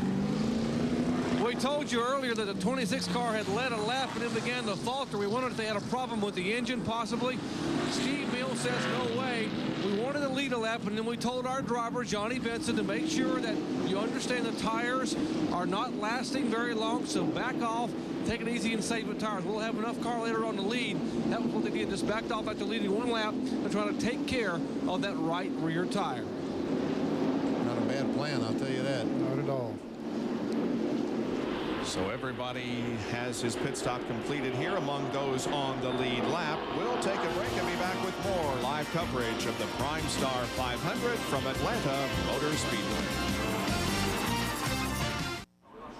Just a brief shower passing over Atlanta Motor Speedway, causing another caution here at the racetrack. And they're cleaning up some water and mud that came onto pit road down below us. We saw Jimmy Spencer earlier go down through there, get off in the grass, throw some mud up there, and it looks like that someone got over that last time as well, because there's more water and mud. There's water as well as mud. Well, this coming Sunday on ABC at 1:30 Eastern Time, 3 o'clock Pacific, kart racing as the FedEx Championship Series begins. Toyota presents the Grand Prix of Miami, where Michael Andretti is the defending champion. That's this coming Sunday at 1:30 Eastern Time on ABC Sports. It is a very cool day here in Atlanta. Weather has been lousy all weekend, and although we only have light rain today, we have a very stiff breeze and very cool temperatures. We've seen some vicious crashes also here at Atlanta since the weekend began. Of course, Steve Park's incident on Thursday afternoon was the one that resulted in the most damage. Vicious crashes, but NASCAR is very, very strict in how they construct their cars in the interest of safety. Track Facts are brought to you by Quaker State Motor Oil. For what you drive and the way you drive it, the choice is clear. Construction of all Winston Cup cars begins right there. 3 inches by 4 inches boxed steel tubing. That actually forms the frame rails in the center section of the car. You add to that 2-inch by 3-inch box steel tubing cut and welded to form the front clip. The front clip, basically the windshield is here. This forms the front of the car where the suspension is attached. The same is true at the back. Now, chassis guru Steve Levitt is actually working to build the rear clip. Once again, 2-inch by 3-inch box steel tubing cut and welded together. And one might wonder, why weld all these different angles? Why not just put a solid piece? Wouldn't that be easier to build? Well, it would be, but NASCAR mandates these angles and these pieces cut. The reason being, upon impact, this will bend or break, this will bend or break, thus absorbing energy. Energy is absorbed by the chassis and not by what's inside the driver's compartment. Well, front clip, frame rails, rear clip, simply add the roll cage built outside, set it in the very middle of the car, put a seat, some sheet metal, some wires and some tires, and hopefully when you're all done, it'll look like this. So construction is very important to NASCAR and the safety regulations that they necessitate. It really means that when a crash occurs like Steve Parks, they may have injuries, but nothing life-threatening. And Dale Earnhardt's in the pit. Looked like he's getting the windshield cleaned up well. This is his 4th stop on this caution, Benny. He's been coming in every lap. And let's go to the pits and Ray Dunlap. He can probably tell us what's going on. Well, Ned, they have these strips that they put across the windshields to try to be able to peel them away. They've taken 2 of them off Earnhardt's car, and the window's still dirty. Dale called in and said there's an awful lot of oil out there on the racetrack, and now with the rain, it's almost impossible to see what's going on. Now, you see the 46 car is out in front of the field. Wally Dallenbach started that car, but he got sick and said, I just can't take it any longer, guys. So Sterling Marlin got in, but they're about 27 laps down right now. Down to Jerry Punch. In Dale Jarrett's pit with crew chief Todd Parrott. And Todd, you're one of the few teams that has not seen significant right rear tire wear, but you're starting to see a little bit there. How concerned are you? Not real concerned. I think we got a pretty conservative setup on the car, something to take care of the tires. You know, we knew it was going to be a bad tire day, and we set the car up to try to take care of the tires, and so far it's working pretty good. You made one adjustment to the track bar to loosen DJ up, and he took off. Is the car basically staying pretty stable for him? Yeah, he said the car's staying pretty good right now, and really no complaints. Just wait for this weather to get out of here so we can get this thing over with. All right, Todd Parrott, the crew chief, and these are one of the few teams we've seen where they have not had any significant problem with that right rear tire. So obviously they are very, very good on the setup. Looking back on Jeff Gordon, remember when we said not too long ago that he was 2 laps down? Well, he's back on the lead lap. The caution flag fell just right for him. The last caution flag, he had made his pit stop. We saw him when he was penalized, and the other cars made their pit stop before the caution flag, and then he came out and he was still on the racetrack. Our leader, however, is Kenny Wallace. And he only took 2 tires on his pit stop, the right side tires. And so with that good pit stop, he's out front. And this is the 2nd time this afternoon that he has led this race. We've had 18 lead changes today. The record for lead changes, 32 set back in 1976. Back with more from Atlanta in a moment.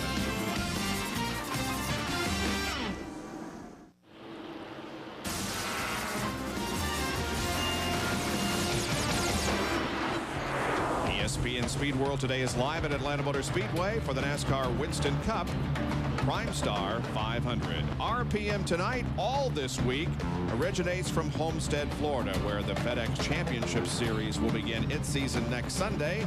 There you see the guests that will be on tonight's program at 7 o'clock Eastern Time with your host, John Kernan.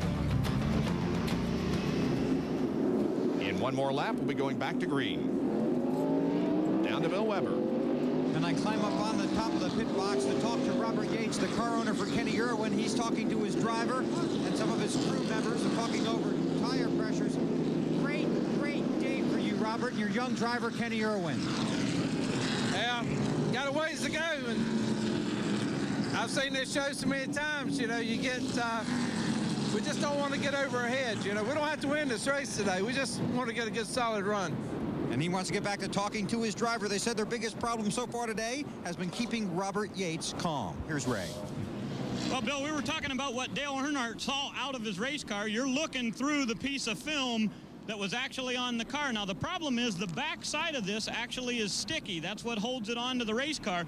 They tried to peel this one off. They got it off, but there's actually another layer underneath, and they're having trouble getting all of that removed from the windshield. Same problem for Bill Elliott. And I expect as cold as it is today that it makes it that much tougher to peel that stuff off. We look through Bill Elliott's windshield, looks pretty good right now. He made a number of pit stops like Earnhardt on this caution.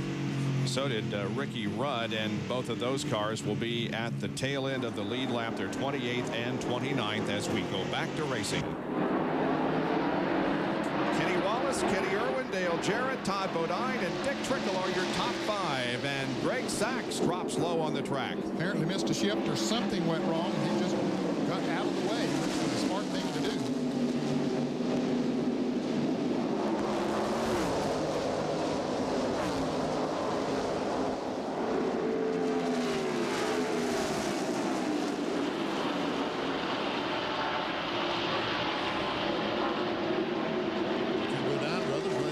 Side. There's Todd on the outside, the 35 car.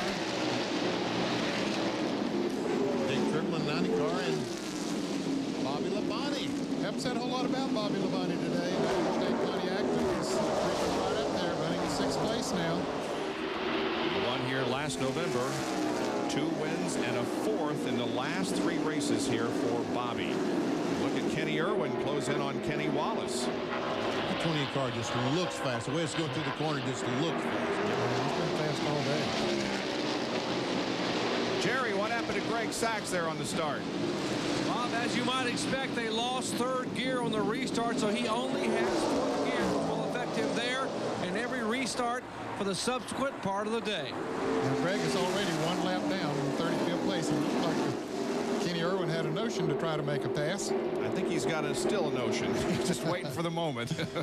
Here they come off the corner, and all 3 cars, that is Irwin, Jarrett, and Bodine, trying to get to the inside of Kenny, but Kenny holds him off. He also ran pretty good in that last lap. He ran an average speed of 85 miles per hour. That's not bad, is it, Bill Weber?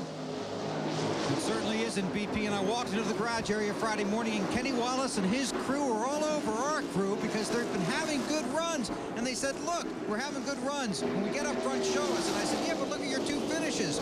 You've had a 38th and a 42nd. He says, you watch. The finishes are coming. He's been able to get to the front. We just had a little problem. Looked like a little bit of smoke out of his car that time by as he went into turn 1. But he said, when we get past this little problem, we're going to be in the front for quite a while. He's at the front right now.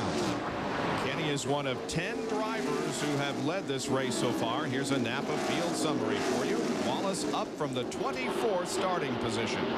The last lap he ran over 186 mile per hour average. Terry Labonte had the fastest lap that last time at over 189. 187. It was 189 before that lap. Oh, was it? Yeah. Wow. Yep. It's almost qualifying Here's speed. Irwin trying. Well, I don't know if he's going to be able to do it this time. No, he isn't. Those 2 tires that Kenny Irwin put on, that Kenny Wallace put on there, seems to be working okay, but here's the battle for 15th, 16th, 17th on back. Kyle Petty has moved up to the 15th position. It's Ernie Irvin in 16th. 42 car of Joe Nemechek, 3 laps down, has had a couple unscheduled pit stops. Looking back from Kyle Petty's Hot Wheels Pontiac to Ernie Irvin. Oh, there's Terry Cope. Wow, that was almost some contact between the 30 and the 44 as Cope tried to get to the bottom of the racetrack, tried to fit back in that low groove, and obviously just not quite room there. Riding along with Terry Cope now. Briggs and Stratton on board.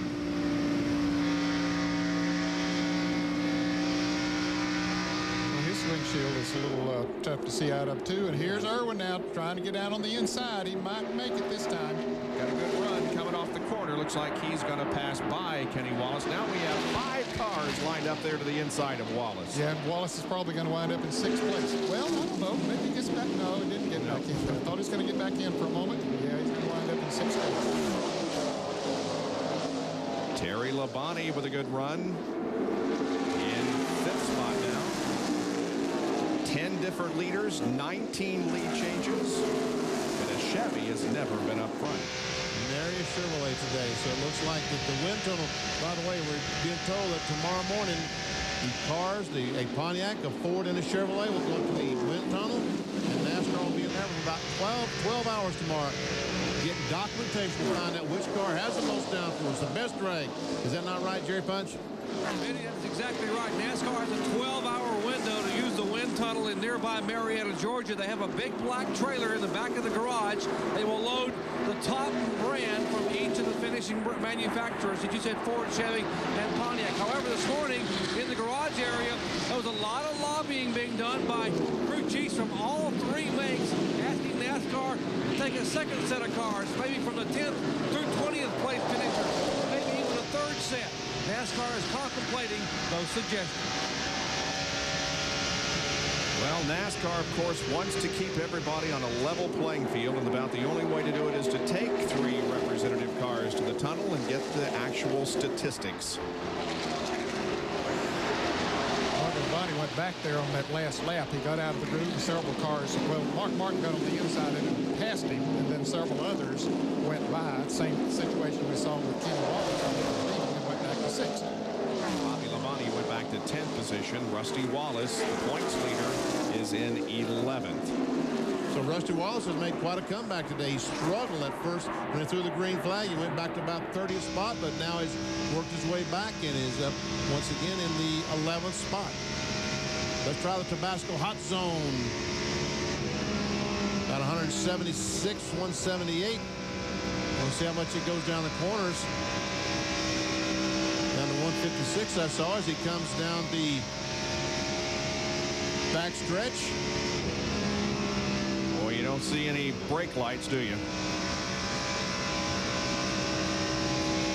Nope, no brake lights. They just maybe back off just a little bit and right back on it.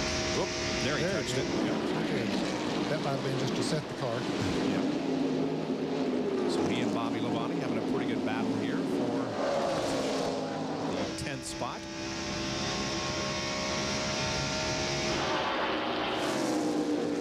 You'll see a raindrop or two, but again, it's just very, very light rain.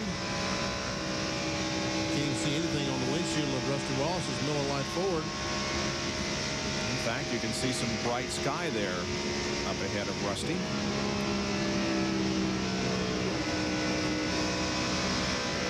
Comes off the corner right on the back bumper of Bobby Labonte as the 46 car, the first Union car, once again makes a pit stop, and Bobby Labonte says, I don't like Rusty being that close to me, so Rusty's just going by.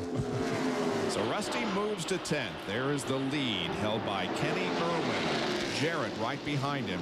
Todd Bodine, Dick Trickle, and Terry Labonte. All those 5 cars are separated by less than a second. 29 cars on the lead lap. Kenny Irwin has led 39 laps so far. He started 5th, and his lowest was on lap 21 when he was in 16th spot. So the rookie from Indiana is setting the pace here in the NASCAR Winston Cup event. Here's Jimmy Finning as he watches Mark Martin and others compete with 145 laps in the book. We'll be right back.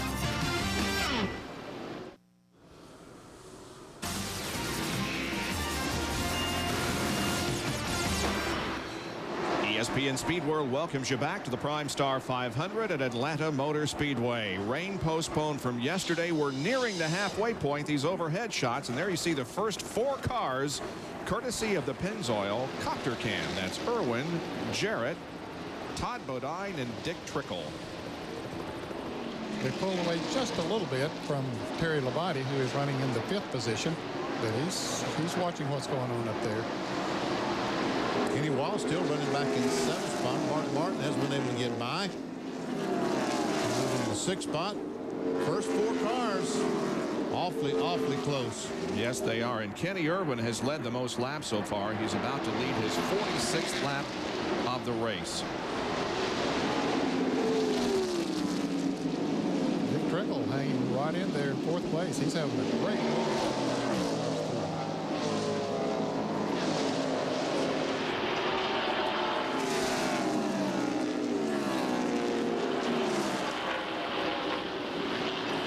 It's an interesting mixture of people that we have running here, as Dale Jarrett, the veteran, is about to take the lead away from his teammate, rookie Kenny Irwin.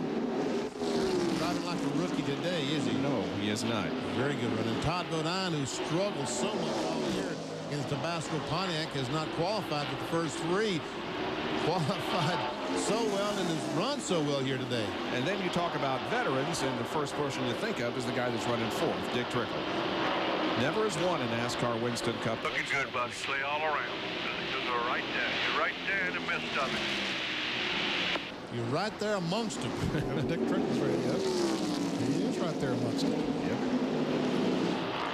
Meanwhile, working there in 5th position. Halfway's coming up about 8 laps, buddy. Just watching Terry Labonte. And yes, the halfway point is coming up, and that's worth 10 grand. And that's worth considering. That might be why Dale Jarrett decided he needed to go. Plus, the fact, didn't you see a few raindrops again there on somebody's? Unfortunately, yes. Here's Mark Martin running 6th. Wallace right behind him in 7th position, the 81. Jeremy Mayfield right behind Kenny is in 8th spot. Johnny Benson, never see the yellow car going by, is 9th. Rusty Wallace is in 10th place. Bobby Labonte has dropped back to 11th place now, right behind Rusty. There he is. Rusty in 10th and Terry Labonte in 11th.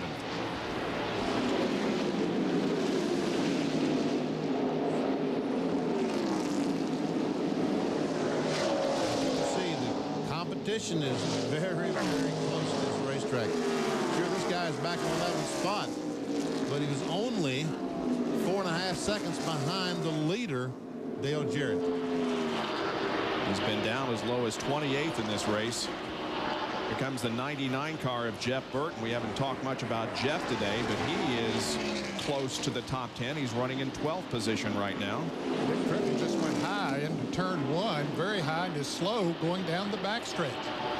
Jerry, what's going on? A number of drivers are beginning to complain that they are getting significant raindrops in turns 1 and 2.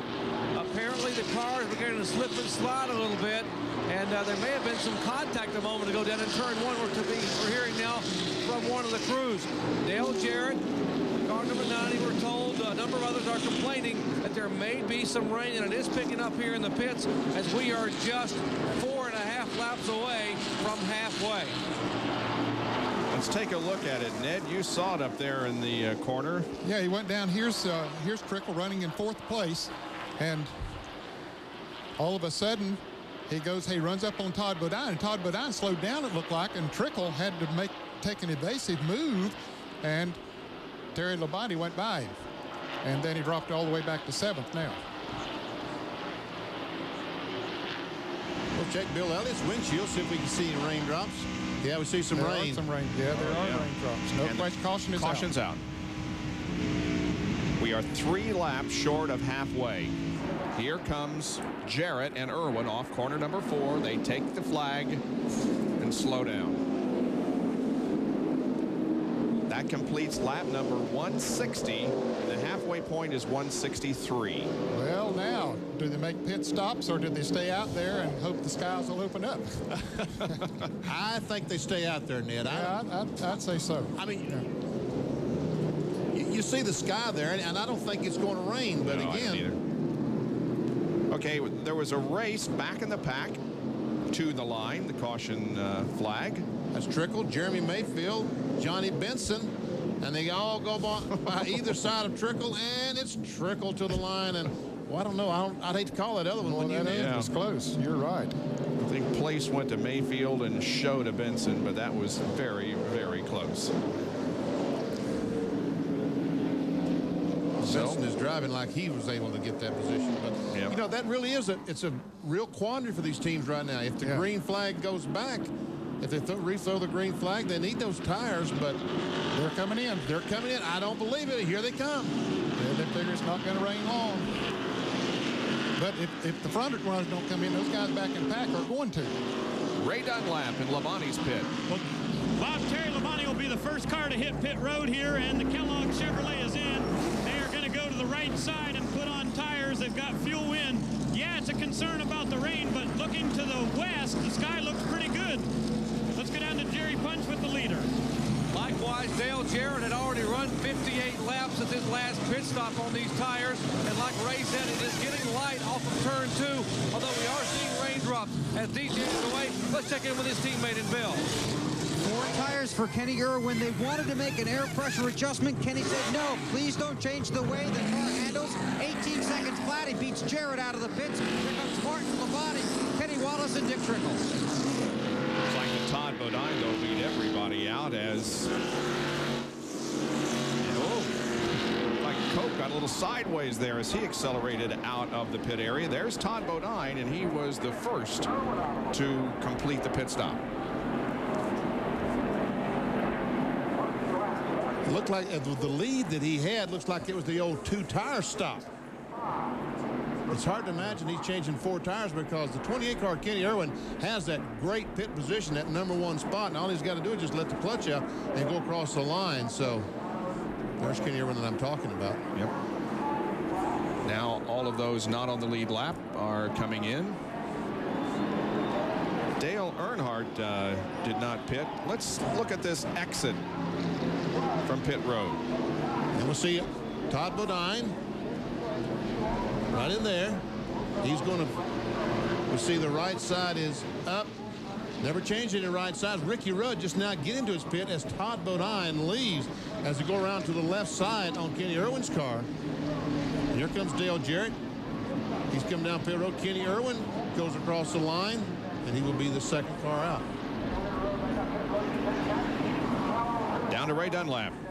Well, guys, a very serious strategy move down here in the Goodwrench pits. Dale Earnhardt was 25th on the racetrack, and they just said, we are not going to pit. We're going to stay out front, and we're going to hope for the best. Now, there was another Black 3 that took this kind of a gamble this week. His name was Kirk Shelmerdine, and he won the ARCA race on Friday. Could be a big gamble for Dale Earnhardt. And he's also going to pick up the $10,000 for leading at the half. No, we won't. Not until we go green, right? Yep, has to be 5 laps of green flag racing. Yep. Well, Earnhardt certainly dominates among active drivers here with 8 wins. He has 24 top 5s and 27 top 10s in the 40 events that he has started here at Atlanta. So we are under caution once again, and we'll be back with more of our live coverage in just a moment from Atlanta Motor Speedway.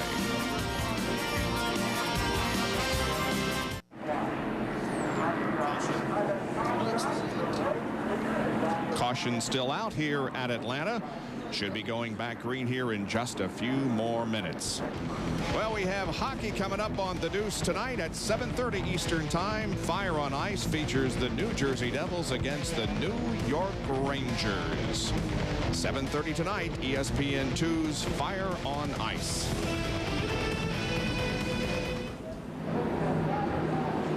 Well, Dale Earnhardt stayed out and led a couple of laps and accomplished a couple of things when he did so. First of all, he picked up some bonus points from himself, and he also gave Chevrolet a leading lap. And Dale Earnhardt is back in. He spent some time in the pits. They're obviously going to make some kind of adjustment. Oh, this is the stop a moment ago. I'm sorry. On tape. And we see him making an adjustment. See the thing they threw out of the right front? Mm-hmm. Looks like a part of a spring rubber or something they jerked out of the right front. So that will make the car a little bit looser getting in the corner. That was good strategy on their part. They were running back in about 25th position. There are only 29 cars on the lead lap. And so he didn't give up much, and he gained 5 bonus points. And if the skies had opened up and rained, he could have won the race. Yep. So, and then apparently they figured, well, maybe it's not going to rain, so better come on in and make that pit stop. Good strategy. In the lead right now is Todd Bodine. And second and third are the Yates cars. Kenny Irwin and Dale Jarrett in that order. There's Jerry Punch with a good crew chief story. Well, you're looking at Richard Slugger Labby, who is the new crew chief for Kenny Irwin, but he's also the old front tire changer for DJ. Dale Jarrett and Slugger, you're up here changing tires for DJ, but watching your young man, Kenny Irwin, pretty impressive. Yes, he is. I mean, last thing he told me this morning when he got in the car, he said, hey, we come to win this race. And man, if we can finish 1-2, that'd be a great day for Robert Yates. I mean, we've had some bad luck this year, and it'd be a great day for everybody, Texaco and Quality Care, if we could finish 1-2, which is like what we want to do, you know. With you calling the shots down on the 28 now, at least prior to the race day setup, how close are the 28 and 88 when it comes to the setup and chassis? I could show you the setup sheets, and the wheel weights are within 1 pound of each other. I mean, they're almost identical. I mean, Todd Parrott, he's been good to myself, and Robert and Raymond Fox. I mean, I'd be lost without Raymond Fox. I mean, he's like a right-hand man. 28 team's a very good team. We're just looking to improve. We've got a lot of young talent, and we want to win races. Now, when do you get to be off the tire changing crew, get to be down there and actually be calling the shots for the 28? Well, me and Robert are still talking. I mean, we got to do what's best for both teams. not just the 28, but the 88, and we'll get it worked out in a couple weeks. Anyway, congratulations on the promotion. Thank you, appreciate it. Look forward to it. Richard Slugger Labby promoted to crew chief for Kenny Irwin, although he is still the tire changer because he's so doggone good at that. He is the tire changer for Dale Jarrett, and they want to keep him here if they can because he is one of the best. That might be the first. I've seen a crew chief changing tires on another car. Here's the last pit stop that Dale Jarrett made. We see there's Slugger on the right front changing the tire.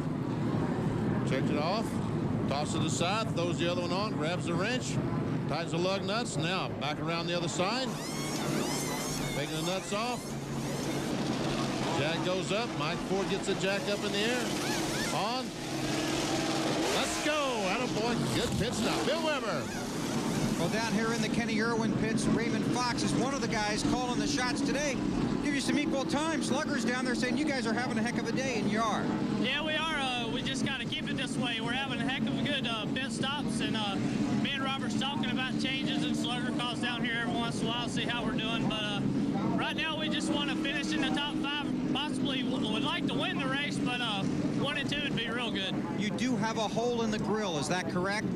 Yeah, he's complaining about a little bit tight off, and maybe that's a little bit of it, but we're going to try to work on it on the next few stops, and but we're running pretty good right now, so we don't want to do a whole lot. Okay, that's Raymond Fox, and that's what Kenny Irwin said. Don't make any changes. We're running real well. Here's Ray Dunlap. Well, Bill, it's good to see Todd Bodine back up at the front in the Tabasco car. You know, in the last 6 November races here at Atlanta, there have been 2 Pontiac wins, 2 Chevrolet wins, and 2 Ford wins. But in the March race, been quite a while since we saw a Pontiac win. As a matter of fact, it was back in 1961. The guy's name was Bob Burdick. You may not remember that, but Todd Bodine would like to change that today. I remember Bob Burdick. I was in that race. Were you? Danny, you hadn't started with us back then, I don't think. No. I saw that a moment ago on the Raymond Fox board. It said, winners never quit, quitters never win. Keep at it. Pretty good philosophy to live by. Let's look at a First Plus financial field summary as you see where everybody is at the moment. They're the top 15. Look at Kyle Petty back in 14, started 39th. Michael Waltrip in 15th there. 16 through 30 now with 29 cars on the lead lap. Dale Earnhardt was leading until a few laps ago, now drops back to 25th. And the rest of the field here at the PrimeStar 500. We'll be right back. The scene is Atlanta Motor Speedway, about 30 miles south of Atlanta in Hampton, Georgia. And we're past the halfway part of the PrimeStar 500. Here's the Bud Race recap. Todd Bodine currently the leader. He's led 40 of the first 170 laps, 22 lead changes, 5 caution periods for 35 laps, averaging just over 130 miles an hour. Here are the guys who have picked up 5 bonus points for leading a lap. And we have a few more. Dale Earnhardt, the most recent leader. He has led 2 laps. And also today, Johnny Benson led 1. That's 11 different leaders so far. We have 3 cars out of the race. Jimmy Spencer, Mike Skinner crashed, and Gary Bradbury also out of this event. Spencer and Bradbury both lost an engine in their cars today.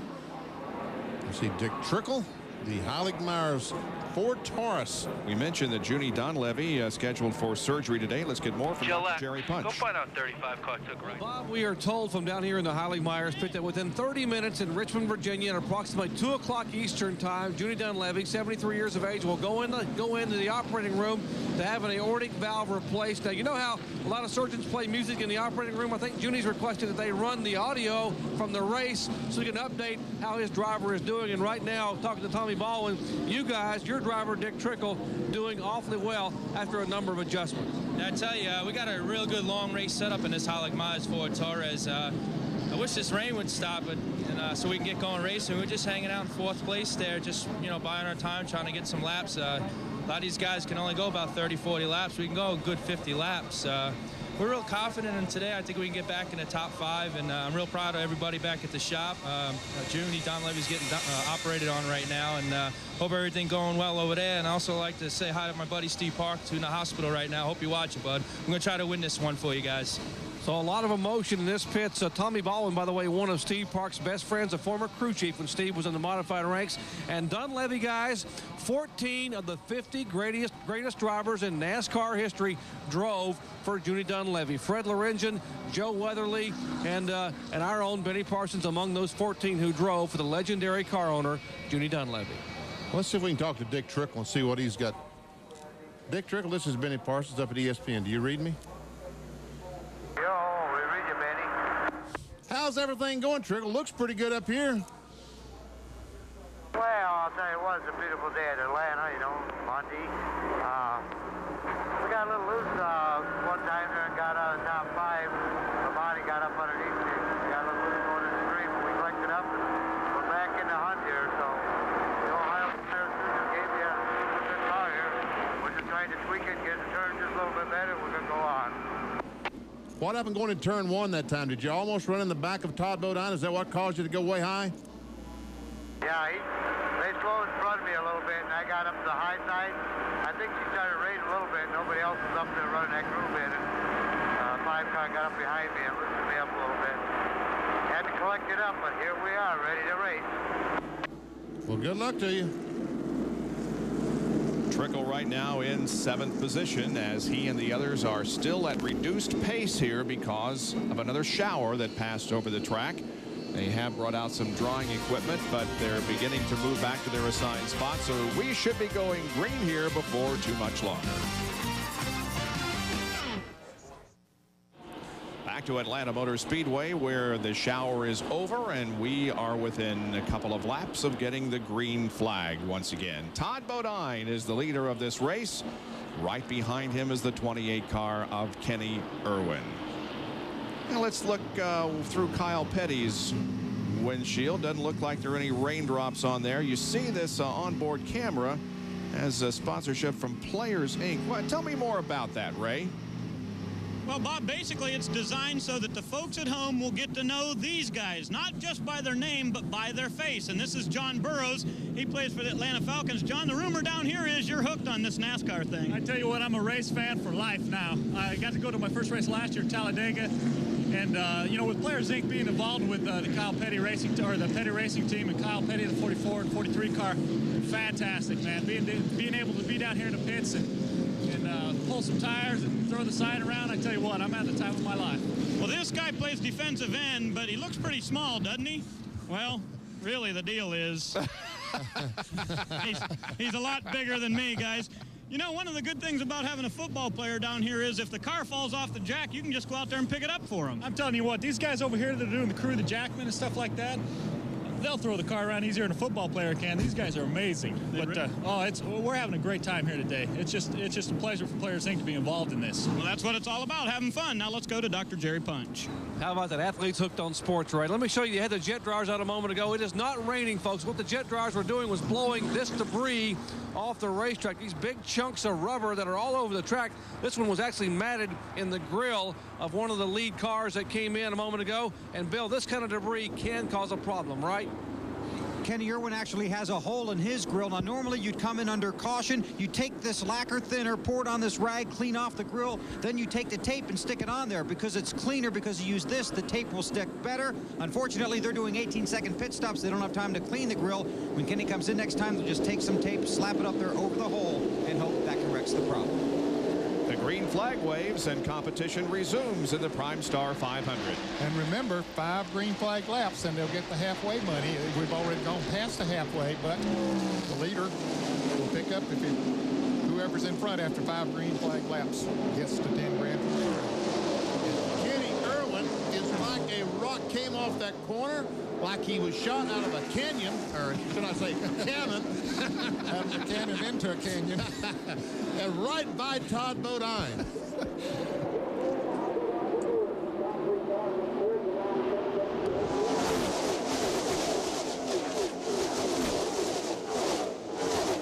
We understand that the 95 car of Todd Bodine is not eligible for the halfway money. Okay. Kenny Irvin is. So he's he wants to get it. Now it looks like that Dale Jarrett had a notion to try the inside of Todd Bodine. Let's see what happens as they come off the corner. Nothing this time. Jarrett stays back there in third. Mark Martin has just quietly worked his way up to fourth.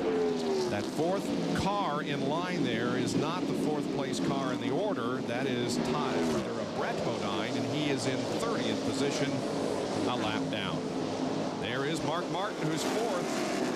And right behind him is Terry Labonte. Terry has hung in there, been good all day long. And Jarrett got another good run. Yeah, Todd slipped a little bit that time coming off the turn 4, but he blocks the inside of the racetrack and keeps Jarrett back there.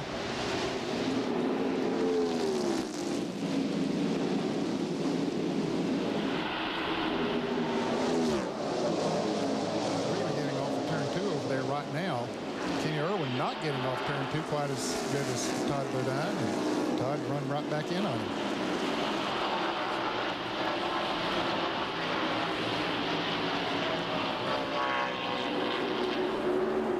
Cars now running average speeds of 187 miles an hour as they try to win that $10,000.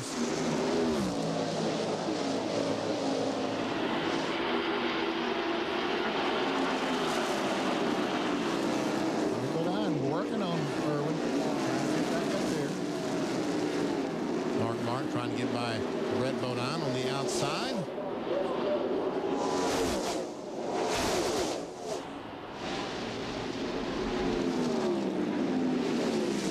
Sort of tiptoe around on that outside, especially coming off with a little bit of a sprinkle. That's a good way to explain it. Tiptoeing. That's about what it looked like with those guys going on the outside. Let's watch Mark Martin as he goes down the backstretch. See, up to 190. Well, he's in the middle of the corner now. The speed should be going.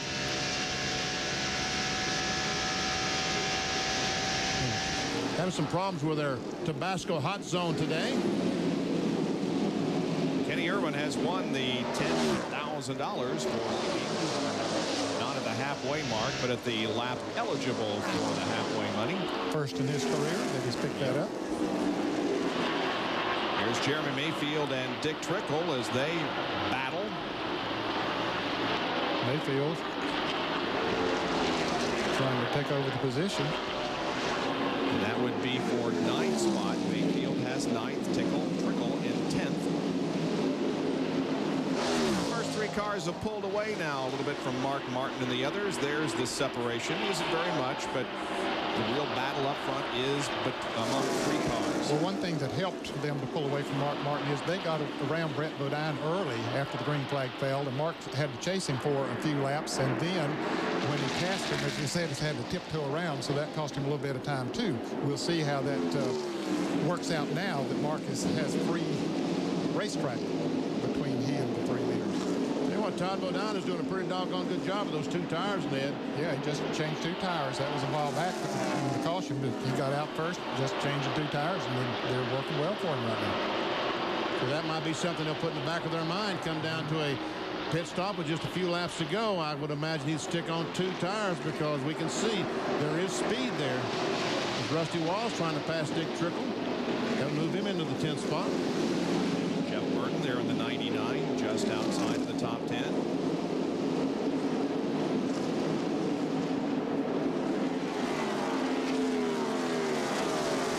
Burton in the 99 car, the X-side car. 18th in the point standings entering today's race. Goes to the inside of Rusty. Falls in behind him. Darrell Waltrip going back into the garage one more time. He's been in the garage several times today. Darrell's being shown 39th place, 62 laps down.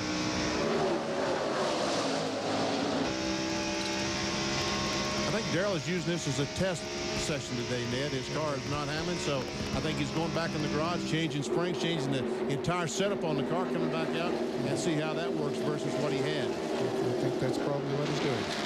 There is Jeff Gordon, the defending series champion, back in 13th position, about 4.5 seconds behind the leader. He has not led so far this race, and he has been as low as 38th. That occurred on lap 83. There's Brett Bodine, the Paychex Ford Taurus, number 11. He's a lap down. Kyle Petty in 14th spot on the lead lap. There are the highs and lows of Kyle's day. He has also not led a lap. And guys, we wondered if Mark Martin, once he had that clear racetrack between he and the leaders, what he might be able to do with it. Here's what he's been able to do with it. He's moving in on it. Closing in as they go by Hut Strickland, Circuit City Chevrolet. Mark Martin just now 3/4 of a second behind. Ever see some of the guys reporting from the pits that Dale Jarrett is a little tight off. That means he's pushing off the corner. Watch as he goes down in the corner, stays on the white line. Now he's back on the accelerator, and if his car leaves that white line, that would be an indication that he's tight. Really couldn't tell from that shot. And that might work itself out as they get a few more laps on the tires. Now we watch again as Jarrett goes in the corner. Now he's on the gasoline. If he's, see how he gets away from that white line? Yep. That's the pushing condition off the corner. Much sooner than Todd Bodine did. Exactly. And all those overhead shots are courtesy of the Pennzoil Copter Cam.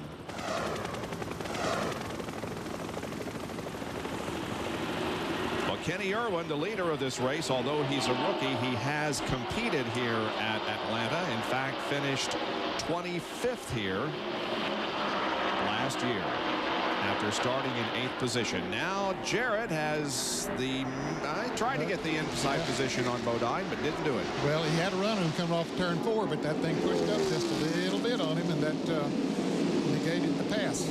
Fastest lap that one was Mark Martin. Rusty Wallace second, and the leader Irwin third quick that lap.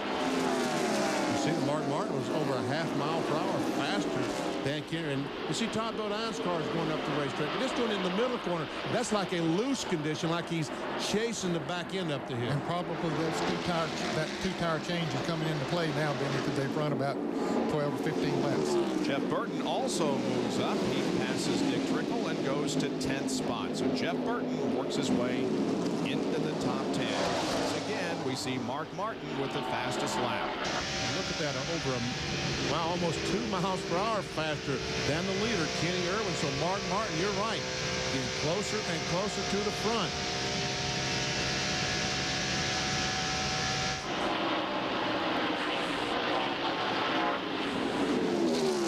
Kenny Irwin about to lead his 56th lap of the race. He has led more laps than anyone else. Todd Bodine second in that order. John Andretti, who led 33, has not been in contention for quite a while, and he's listed back in 20th spot. The top 5 are Irwin, Bodine, Jarrett, Martin, and Labonte. Back in a moment.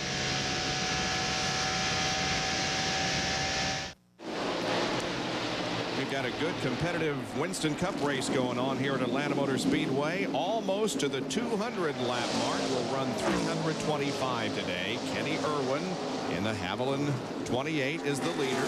Jarrett second. And Mark Martin has moved to third as Todd Bodine drops to fourth. Right now we've got 3 of those Ford Taurus up front. Of Pontiac is in fourth, and Chevrolet is in fifth.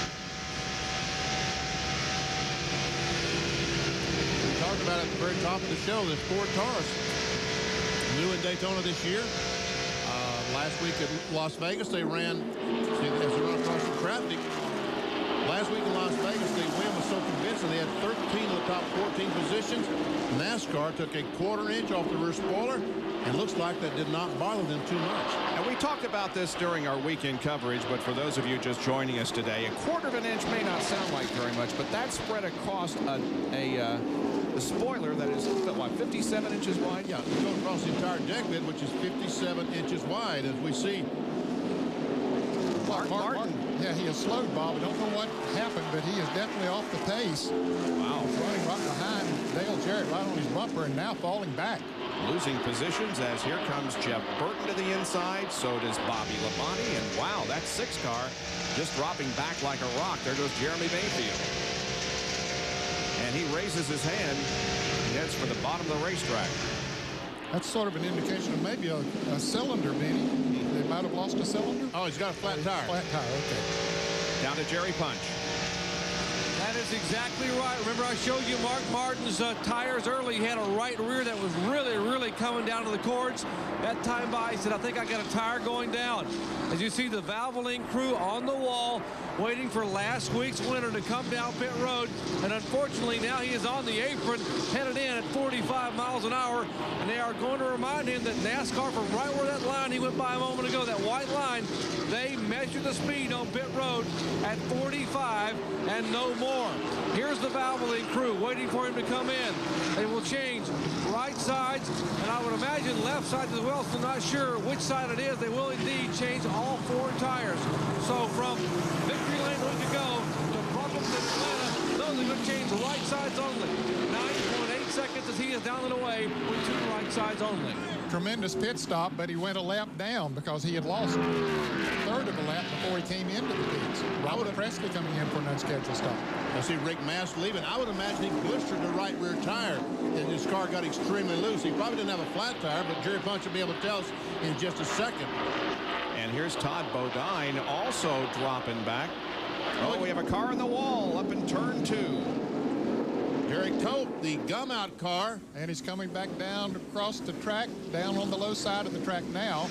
The leaders are coming around, but he gets out of the way. Wow, heavy damage to the gum out car. Boy, what a tough break for Mark Martin. Yeah. Having to stop under the green, and now everybody else will be able to stop under caution. Bill Weber?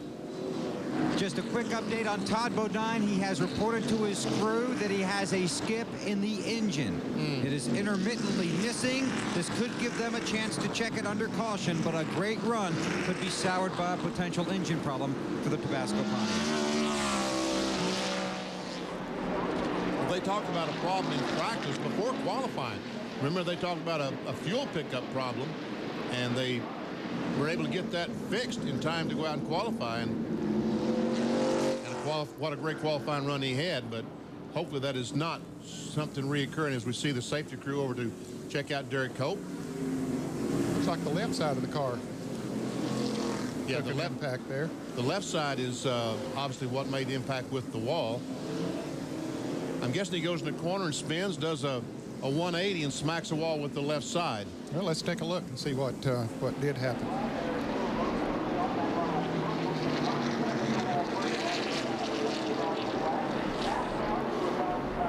See Mark Martin, as you talked about, leaving the pits, and yes, Cope goes in the corner, goes around and smacks the wall with the left side. And that's hitting that wall with probably 175 miles per hour. Riding along with Derek Cope. Let's just listen how much impact we hear.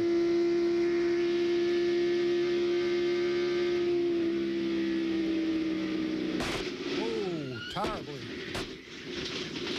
What'd you say? You heard the tire blow. Yep. Without any kind of warning. Wow. All right. We have those on the lead lap on pit road for a lot of service here. And Terry Labonte is in. Left side, right side's already on, left side's on, and away he goes. Dale Jarrett also on pit road. They're completing his stop. He's waved away. Kenny Irwin also getting the stop completed, and he's down. And will be the first out. He's right there at the end of pit road, and all he has to do is just accelerate a little bit, and he's out of his pits. As the rest of the cars, and there we see the tire off Derek Cope's car. That's the tread or the cap off the tire. You see the helmet is off Derek Cope. Still working to get him out of the car.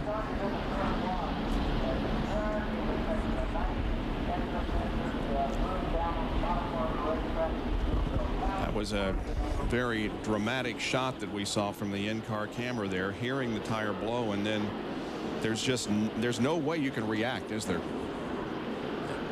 And, you know, Jerry Punch showed us in the track back just how strong these cars are, made out of a 2x3 box tubing, 2x3 box tubing, and all the roll bars and all that stuff making contact with outside retaining wall. But again, at 175 miles per hour, you're going to have a pretty doggone good lick. Yep. Mark Martin makes a pit stop, Jerry. We saw the unscheduled stop a moment ago. They took off 2 right side tires. Neither one of those tires was flat or blistered, so they brought him back in. Now they changed left side tires, and they're hoping they find a problem with the left side. If not, the problem is somewhere else. The vibration that's caused Martin to think he may have had a tire going down. We'll check and let you know in just a moment. So no tire was torn up. That's good news. See him checking the pressure real fast, making sure that he doesn't have the tire equalized. There's 2 tires there, and we saw him check pressure in both those tires. There's the outside tire. And there's an inside tire as well. If those tire pressures are equal, the inside tire flops around and causes a terrific vibration. Gotta go over and check.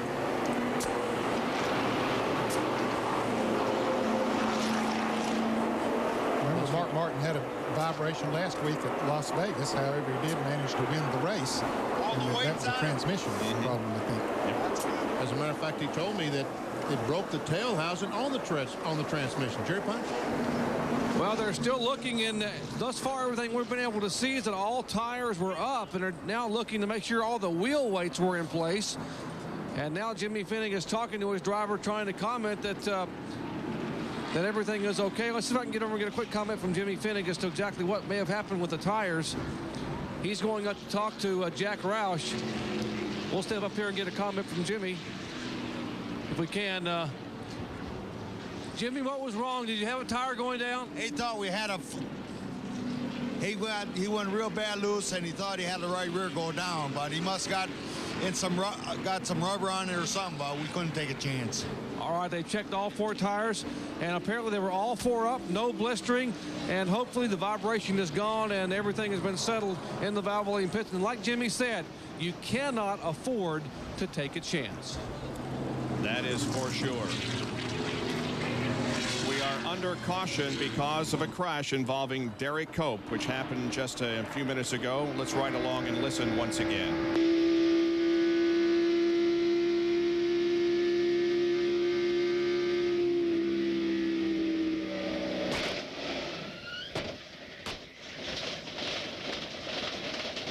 Sound you heard was the tire coming apart. We saw him tearing the cap off just a moment ago. That first boom was that cap coming off the tire. We'll take a break and be back with more live coverage of the PrimeStar 500 from Atlanta Motor Speedway in just a moment.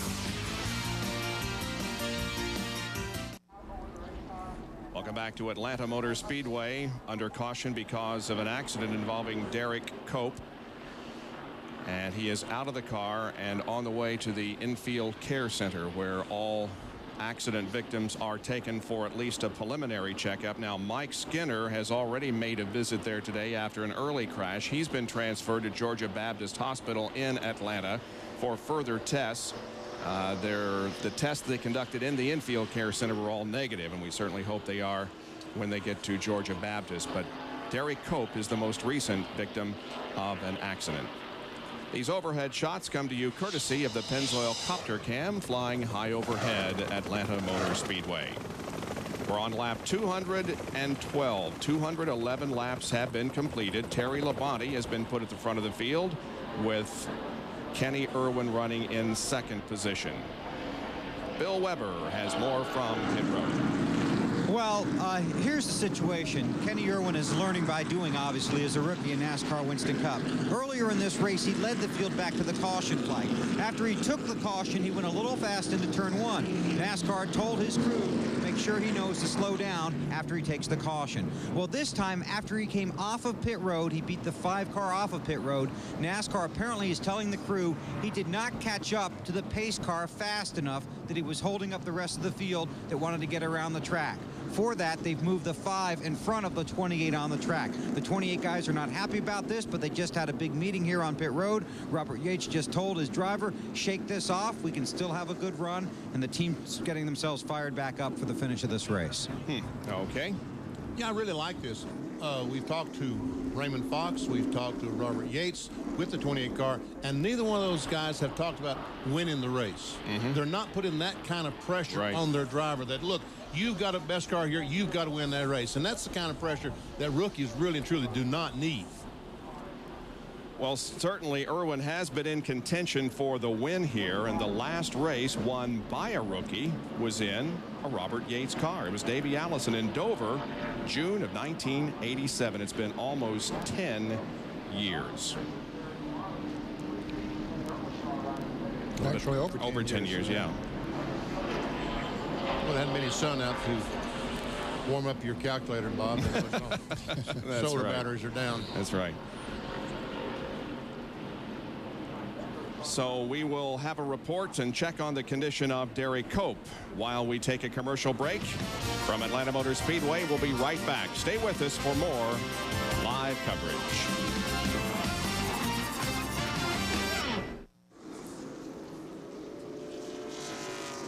Drivers have been given the signal, one more lap to go. When they come around next time, we'll get the green flag. Mark Martin is on the tail end of the lead lap. The leader of the race is Labonte, Irwin second, followed by Johnny Benson, Kenny Wallace, and Dale Jarrett, your top five. Here's Bill Weber. Raymond Fox, you left the pits first, but you're second on the leaderboard. What did they tell you about your driver? Well, NASCAR said that we didn't catch up to the field quick enough, so we beat them out of the pits. That's what counts. Put that behind us, and we'll go racing now and see if we can win this thing. How is your car? It's pretty good. It's still a little bit tight. We made a little bit of adjustments. Don't want to do too much, and see how it ends up. Okay, and they also had enough time to put one piece of tape on that hole in the grill. All right, the cars are lining up for the restart now. That car on the inside, Greg Sachs, remember, does not have third gear. Well, that inside line needs to be aware of that. And once again, we see Sachs go to the inside. Yep, everybody passes by.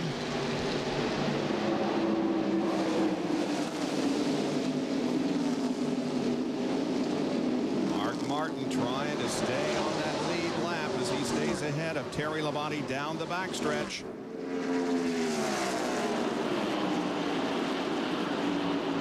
NASCAR rules, if you're unfamiliar, the caution flag comes out now. The pace car picks up the leader, which would be the yellow car, Terry Labonte. And Emerson battle for the lead. Looked like Kenny Irwin was taking a look on the inside. He took a look in the tri-oval, but nothing doing at the moment. Closing up right on the back bumper of Mark Martin. Martin needs to stay out there. He's hoping for a caution. That misfortune went to the green flag pit stop. Ooh, there's about to be some trouble back in the back of the pack that could have brought that caution, but they got cleared away.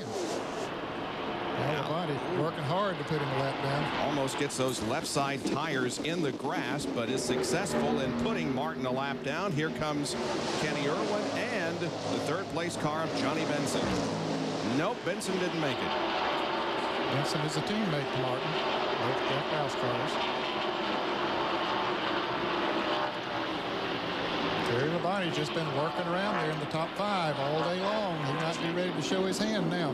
Very consistent ride for Labonte, who has never won here at Atlanta Motor Speedway, but has finished second in March of 1996. How about the defending Winston Cup champion? He's back in 15th spot now behind Rusty Wallace and Jeff Bodine. And that's when I made that comment a moment ago in the last lap. That's where that trouble was about to happen. There were a couple of cars side by side, and right in there where Jeff Gordon and Rusty Wallace are, but then they singled out and everything's okay.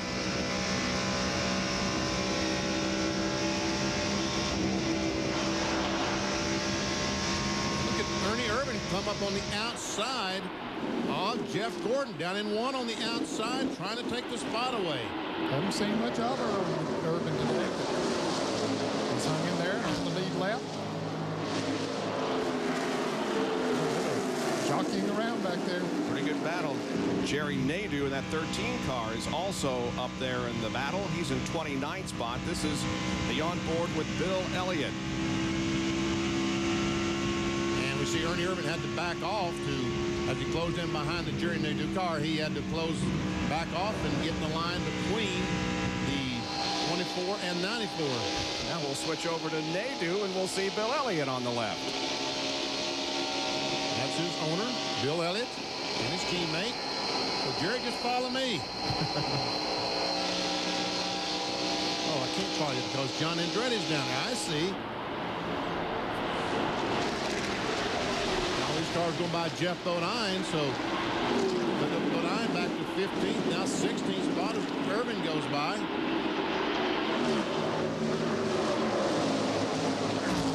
John Andretti there in Richard Petty's car, led 33 laps of this race early, but has been back in the teens and the 20s since then.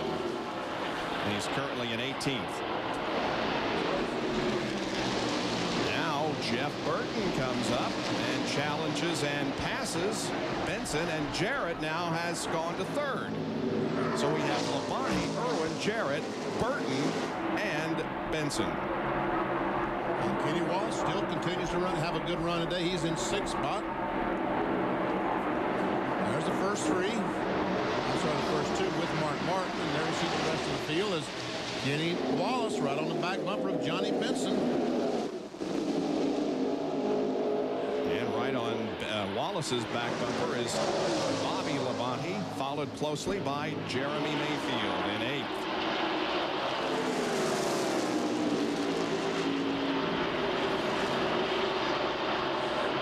Mark Martin is hanging in there tight on those first two cars as Irwin goes for the lead. And here he is moving to the inside up Labonte and taking the top spot. That looked pretty easy. Mark Martin still a lap down, however, positions himself between first and second. Next time by, there will be 100 laps to go. Now we promised you the update on Derek Cope. Let's get it from Ray. Bob, I'm down at the infield care center, and Doug Hewitt, the crew chief on the gun-mount car, just came out. Doug, we saw Derek was holding his left arm whenever he went in. Can you give us an update on how he's doing? Well, all we know is he's in there. He's talking to Renee, and they're going to take him to the hospital. They just did some x-rays, but they're going to keep him overnight. But he was talking to her, and hopefully he's going to be okay. Well, that's all real good news, guys. It looks like a possible broken shoulder for Derek Cope.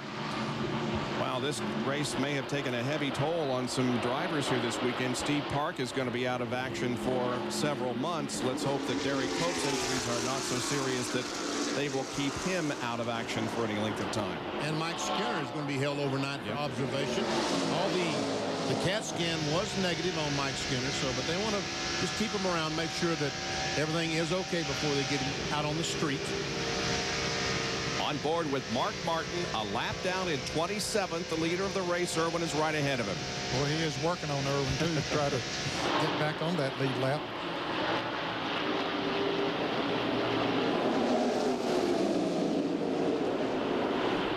Everybody hugging that inside. Dale Jarrett closes up right on the back bumper of this group.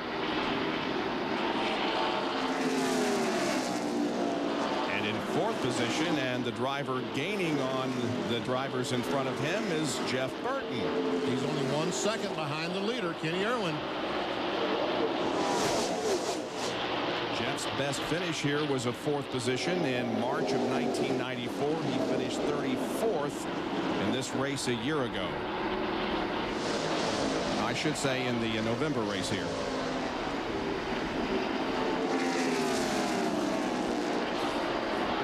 Burton was the fastest car on that last lap. I beg your pardon, it was the 26th car, Johnny Benson.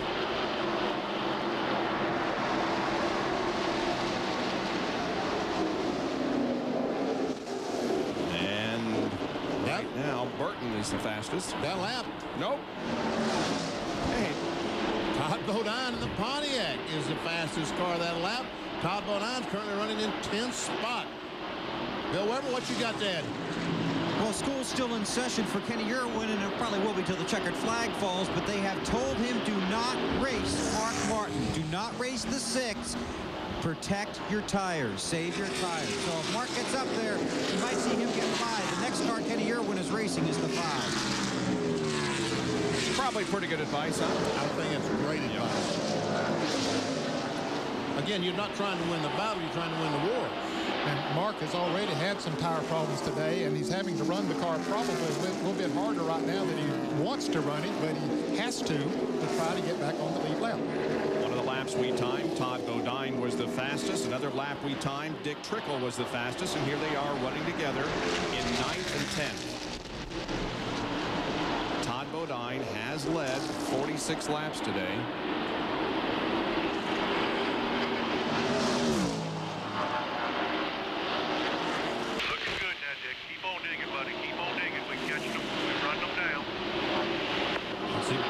For Dick Trickle telling them that they're running faster than the leaders, getting closer and closer.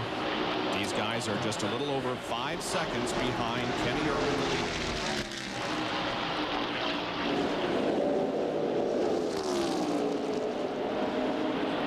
And there's a good 3-car battle up ahead of those guys. Wallace, Labonte, and Jeremy Mayfield. And 6th, 7th, and 8th.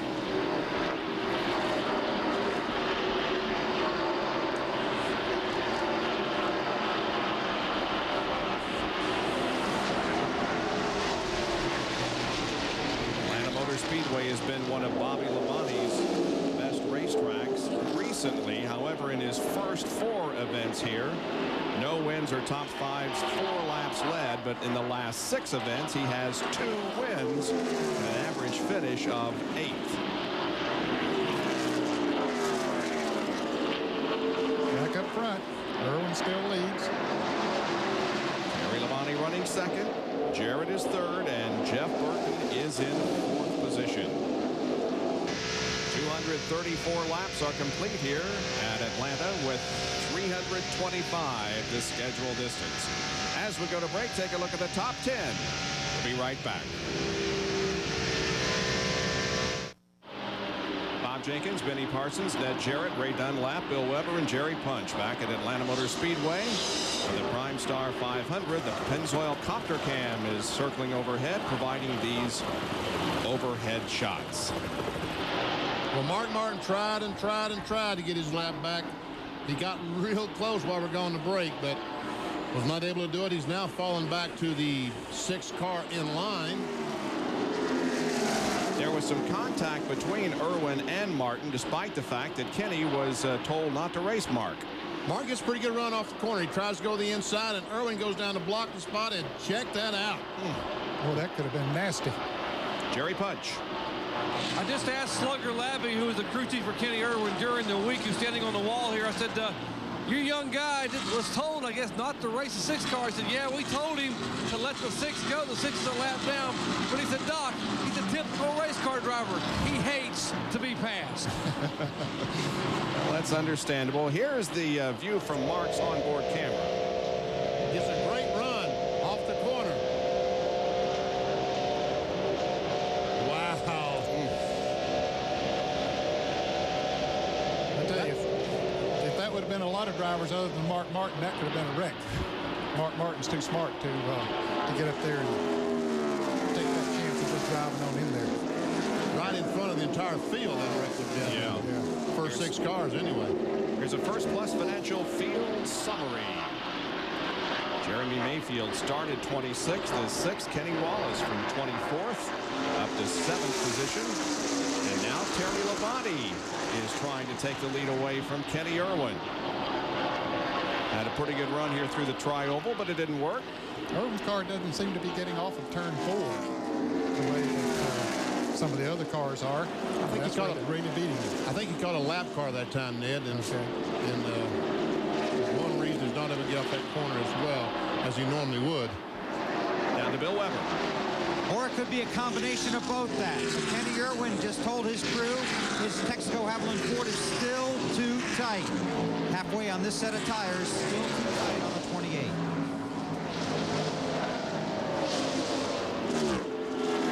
Bill Jarrett right now is closing in right on the back bumper of Terry Labonte.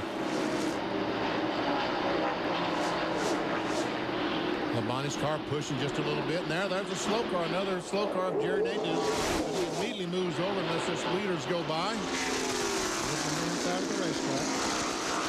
Smart thing for him to do. About the 99 where he's about 1 3/4 seconds behind. Yeah, losing a little bit of ground too. The leaders, but hanging right in there in 4th place. Probably just taking care of his tires right now. No laps led for Jeff today, but a good run going for him. Let's check the speeds here as they cross the line. See who's the best. Well, Jeff Burton was that time. You see the leader ran 182.8. Jeff Burton 184.168.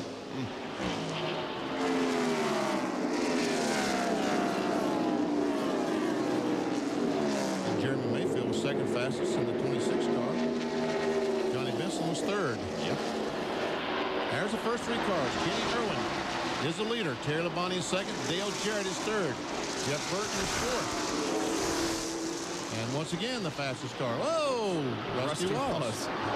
He's running back in 11th position, but had a good lap. There he is. Sort of by himself. That was Mayfield. There's Rusty.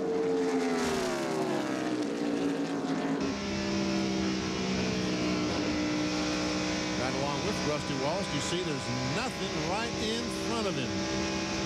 Nothing at all. Right behind him, though, is Kyle Petty.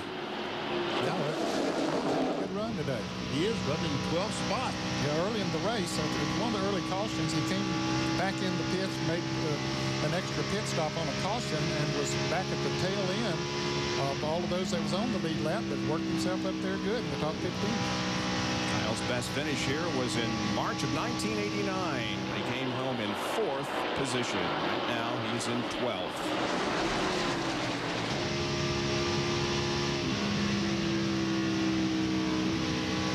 Remain stable up front as a great 3-car battle is continuing here at Atlanta Motor Speedway, with Kenny Irwin looking for his first NASCAR Winston Cup victory, pursued by Labonte and Jarrett. We'll be right back. Back in Atlanta, where there's a great battle up front for the lead as Dale Jarrett tries to get it away from his teammate Kenny Irwin. Terry Labonte. Terry might have backed off a little bit. In fact, Terry Labonte has dropped back to 4th. Jeff Burton has into 3rd now. And there is Terry about to lose another position. There he loses 4th, goes back to 5th as Benson comes to 4th. And he might be just sort of cooling it right now, trying to make it on one more pit stop. Meanwhile, here the Yates teammates slugging it out on the racetrack. No cooling it up there. They're just going at it. When are we going to see pit stops, guys? I don't know. The question is, how many more times are they going to stop? That might be why Ned was talking about Terry Labonte. He might be just backed off, and we're going to make this on one more stop. Bill Weber, how many more times are they going to stop? Benny, I think they only want to stop one more time. It all depends if you can protect and save your tires. But right now, Kenny Irwin looking at stopping around lap 270. So he should be able to go to the finish there. Definitely on fuel, probably on tires. Down pit road, Jerry Fox. Well, likewise, his teammate Dale Jarrett should pit around lap 266 to 270. That would put him 62 laps on fuel from his previous stop. The concern is he would have to go 67 laps to make it to the checkered flag, but I believe they would roll the dice. One more stop only for the 88. Well, as they race up there for the lead, the 99 car of Jeff Burton is definitely moving in on them. And we see Terry Labonte. He's got some problems Labonte does. I don't know exactly what it is, but we saw him up there just a moment ago, and now he's falling back to the ninth spot. You can follow NASCAR racing when there isn't any NASCAR racing going on. Get the latest information, statistics, and news by visiting NASCAR at their website, www.nascar.com, NASCAR Online. And Jeff Burton is moving in closer and closer on the Robert Yates cars. See there how he did it? Just 1/10 of a lap here and a 1/10 of a lap there, and right there he is. He's right on the back bumper. Now it becomes a matter of car lengths and not tenths of a second. And I tell you what, I'm sure every one of these guys are looking over off turn 2. There's a rain shower over there. it's going to miss this racetrack, but if it doesn't, I'm sure if it rains down, what's this racetrack, it will be.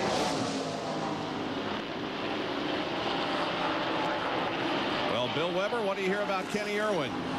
Well, he's not very happy with the performance of his Ford right now.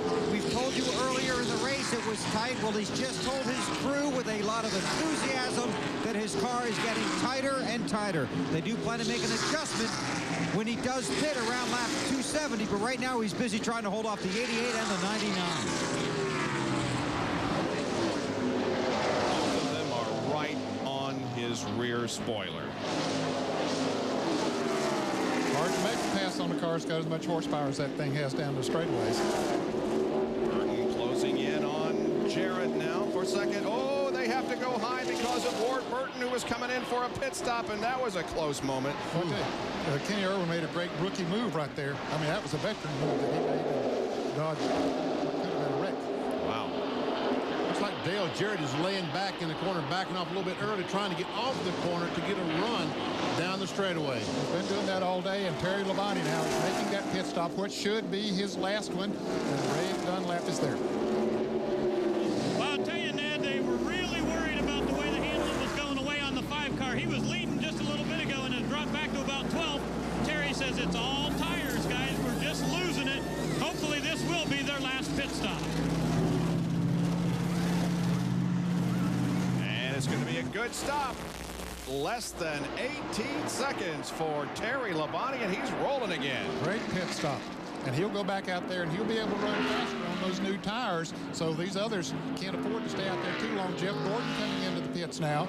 They can't afford to stay out there too long on those old tires, or Terry Labonte will make up a lot of ground on them. Jeff relinquishes his 15th position for the stop, Ray. Yeah, Bob, and it's the exact same situation. Jeff said to Ray, boy, we got to get some fresh tires on here. This will be their last stop. They said they can make it. The question is, will there be another caution? If there's no caution, the 5 and the 24 are going to have pretty good track position. And a less than 18-second pit stop for the Rainbow Warriors. Dale Earnhardt just went a lap down. He is running in the 18th position. Here come the leaders, cross the line. Lap, but when these cars pit, they will get back on the same lap. Now, here's that evasive maneuver by Kenny Irwin, and he's, of course, used to running those sport tracks and sprint cars, and I think his experience in that helped him there. He did. Ward Burton was probably running 100 miles per hour slower than he was. Looks like DJ's coming in. Yes, he is. Well, he's coming down pit road, and Dr. Jerry Punch, he'll be there before long. Bob expected to be their final stop. They have gone 60 laps exactly. They will have to go 59 more to the finish. I asked about changes. They said no changes. The only thing we're going to change at this stop is we are going to change our luck.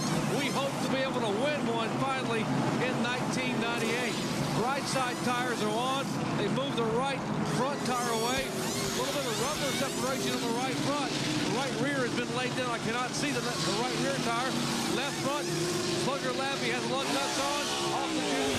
He is down and away in 20.2 seconds. Final stop for the 88 car.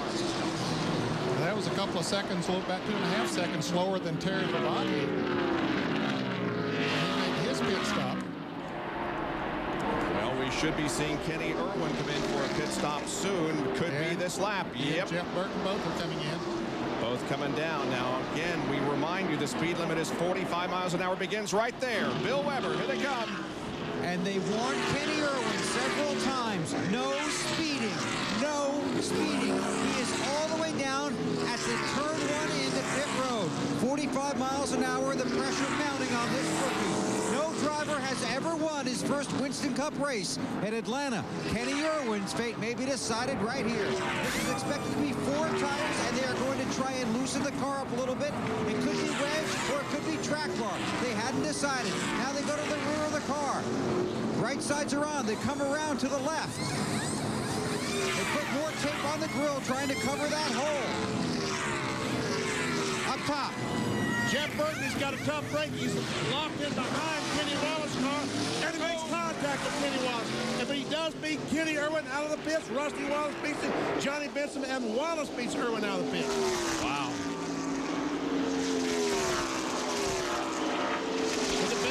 you by Rusty Wallace off the corner because they know it's for position. Here they go, trying to drag race out of the pits. Who's going to win the drag race to turn 3?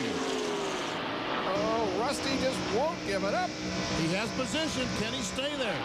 That low side of the racetrack is the best place to come up on a lap car, and then you go right on by him on the outside. That was Ricky Craven. They're still side by side. And finally, Rusty Wallace will prevail. A great stop by Rusty Wallace and the Miller Genuine draft crew.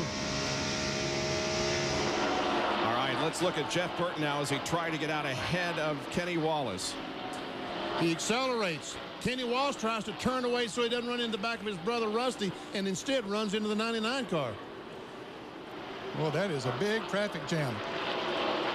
There is contact, and Irwin down on the inside, he really got hurt on that pit stop. Kenny Irwin lost a lot of time on that particular pit stop.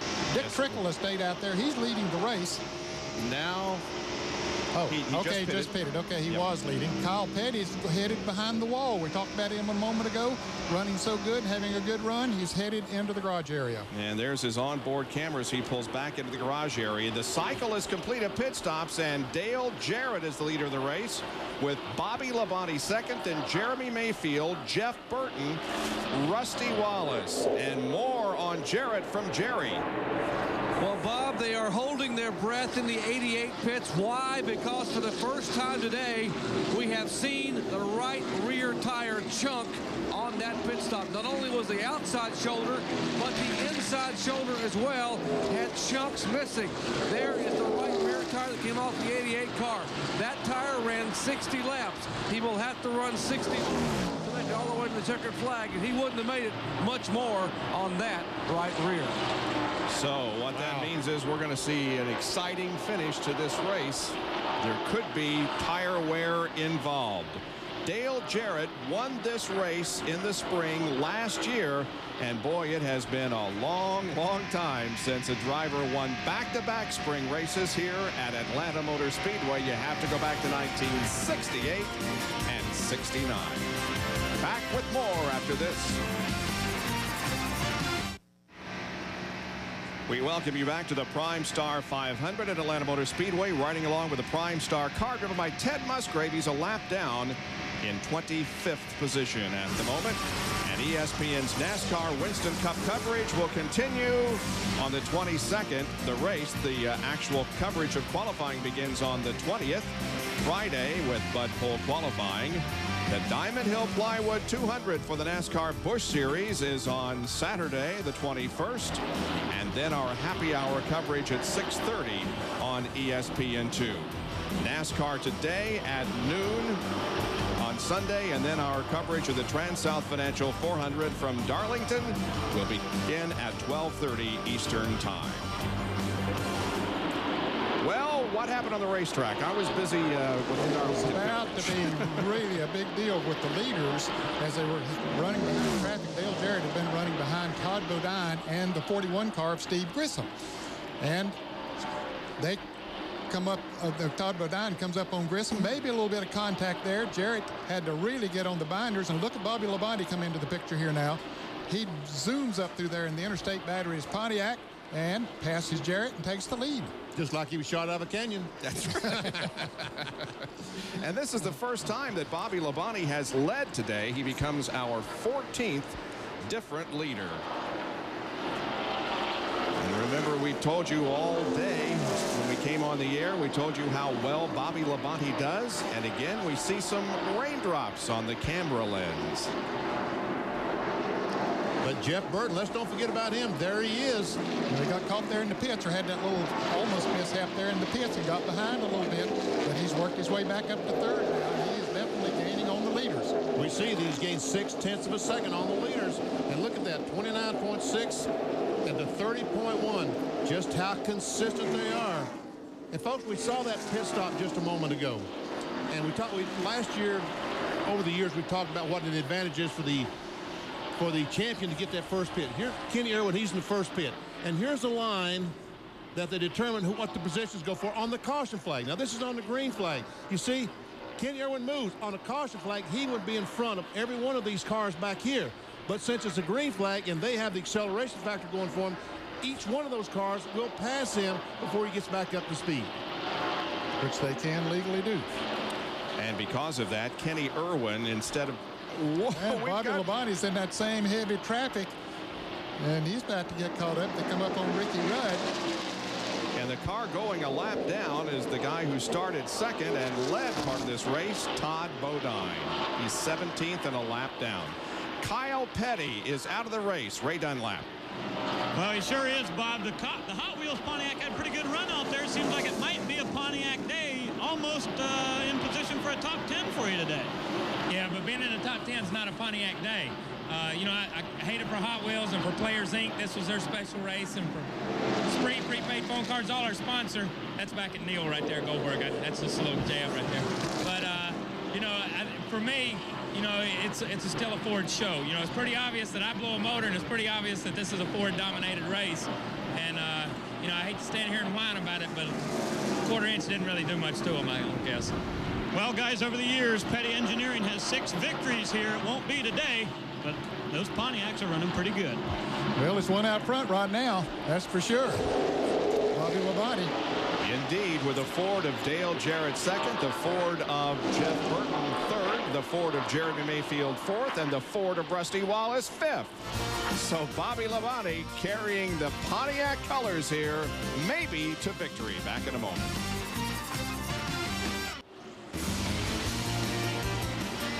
ESPN Speed World coverage of the PrimeStar 500 from Atlanta Motor Speedway, being brought to you by the more than 1,900 AutoZone stores across America. AutoZone, the best parts in auto parts. By Team Monte Carlo, Chevy, the more cars champions trust. By Texaco, a world of energy.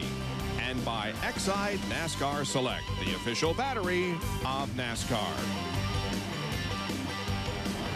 Well, the laps are winding down here, and Bobby Labonte has decided to put his Interstate Batteries Pontiac up front. He has a 2.5 lead over Dale Jarrett and Jeff Burton. He has unleashed those ponies. He's taken off. Bill Elliott watches those 2 cars go by. Elliott is in 16th spot. He's 1 lap down. Never seen Michael Waltrip. He is in 15th spot. 1 lap down. Look at this.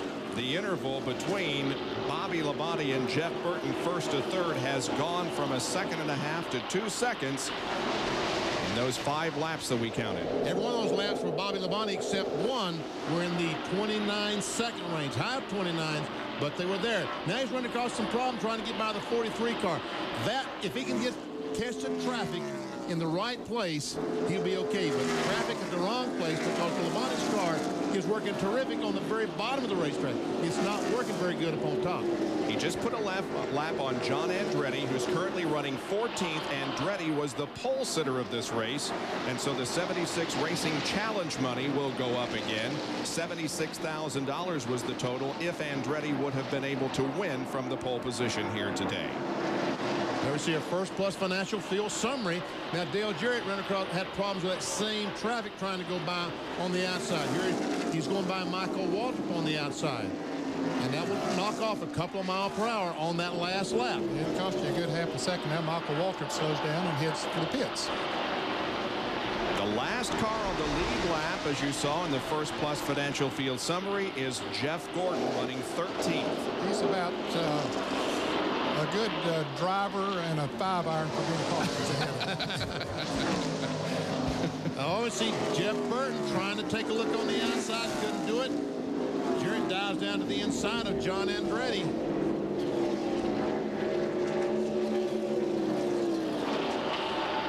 Last lap by, these 2 cars lost 3 miles per hour to the leader, Bobby Labonte.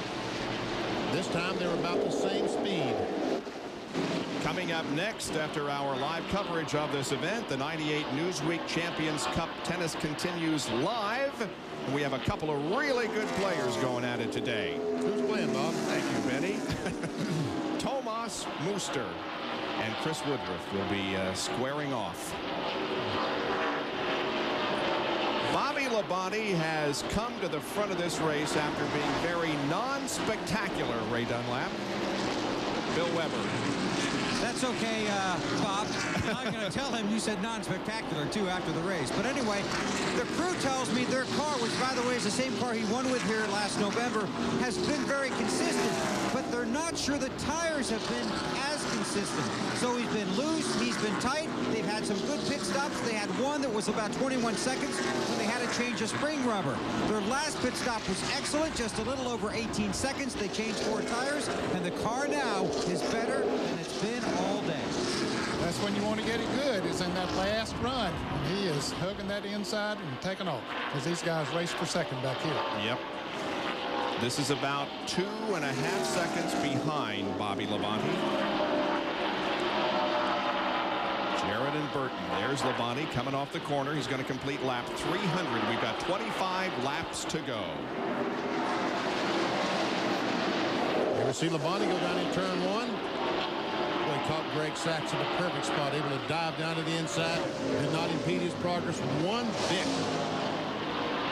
Meanwhile, Dale Jarrett might be impeding the progress of Jeff Burton right now. But both those cars the last time were faster than the leader, Bobby Labonte.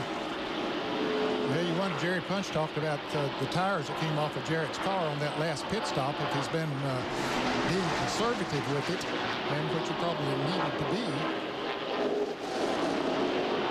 You know, one guy I got to give a call to is Kevin LePage. There he is. He is in 11th spot. I mean, he is a great run going today. And we see where the rookies are running this year. Kenny Irwin, a great run today. He's running in 7th spot. We've seen him all day. Jerry Nade doing 30th, and Kevin LePage is running 11th. So, Joe Falk, Kevin, you guys have done your work today.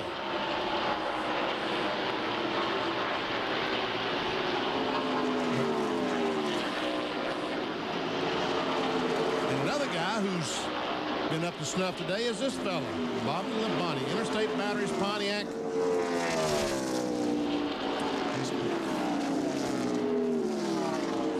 You know, Bobby Labonte's victory last November here was kind of put on the back burner because Jeff Gordon won the championship that same day, but he turned in a great performance then, and it's equally a good performance now. And you're talking about Jeff Gordon. We talked a little bit ago where he was running. I said it was a driver and a 5-iron for Benny. It's down to a sandwich now that he's coming up on Jeff Gordon. There we see the Jarrett car. Jeff Burton. Never see Jeremy Mayfield goes by. Here comes Rusty Wallace. Our points leader is in 5th spot. Good run going for him. On board with him. Currently 5th leader of the points and the only driver with 3 top 5s in the first 3 races of the year. Now, points were awarded right now. He would have a 49-point advantage on Jeremy Mayfield, who would move into 2nd position, dropping Earnhardt down to 3rd. And Elliott and Gordon would also advance a position. Jeff up to 5th in the point standings, 124 behind. But Gordon is just about to be lapped. Yeah, it's a putt away now. Yeah, it's short putt. Yeah.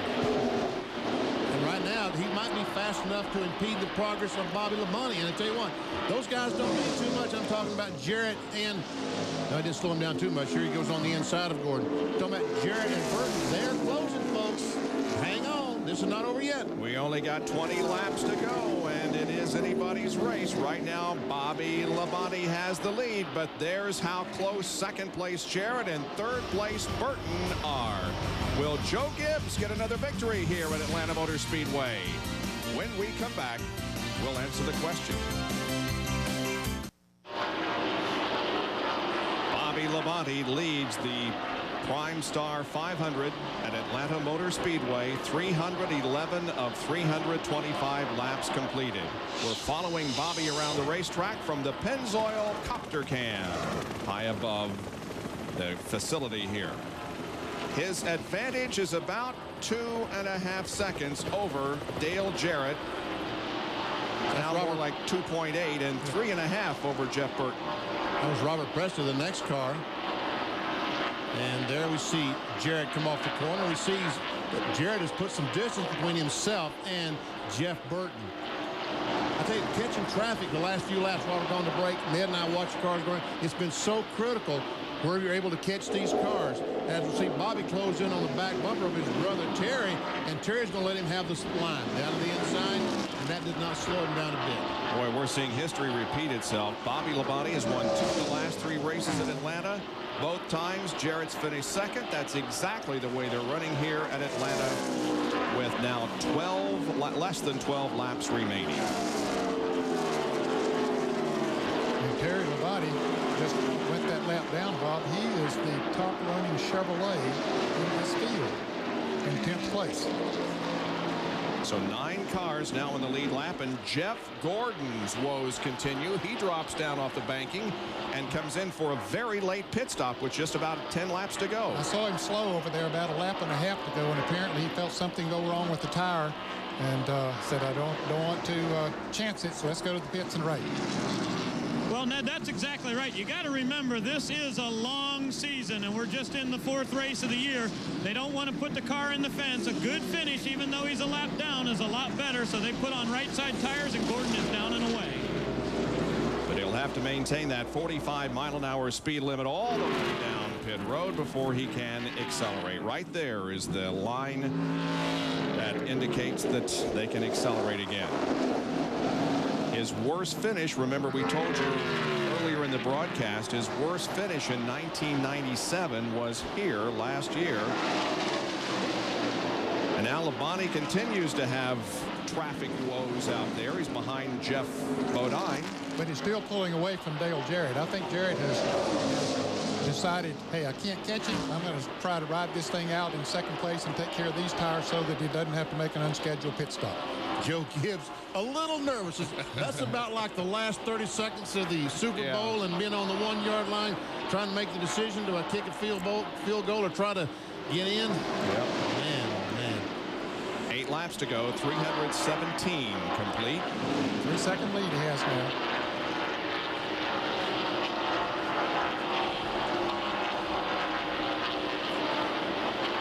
The 2 and the 90 have raced together a lot this afternoon. That's Rusty Wallace running 5th and Dick Trickle running in 6th position. They've raced a lot all their life because they both used to run ASA, and Rusty and Trickle both tell the story about when Rusty first started. He called Trickle to find out what the setup was for all these tracks. And Jeff Burton is falling off the pace. Still in 3rd position, but not. I think probably his tires are gone, Billy. Is there smoke coming from that car? Somebody said they thought there might be. Can't see anything right now, but I think it's tires that have slowed him. He's trying to hang on because Jeremy Mayfield is about 2 seconds behind him with 7 laps to go. There comes Jeremy Mayfield off the corner. Yep. We understand it is tires. Mark Martin just brushed the wall. And he's coming into the pits. There's 6 laps to go, and Martin has to make a unscheduled pit stop, probably for a tire change. Mark's had a tough day here today after one of the biggest days of his career last week at Las Vegas. See, the right rear tire is flat, actually flat on that car. He's just thankful to get it back to the pits. Yeah, in one piece.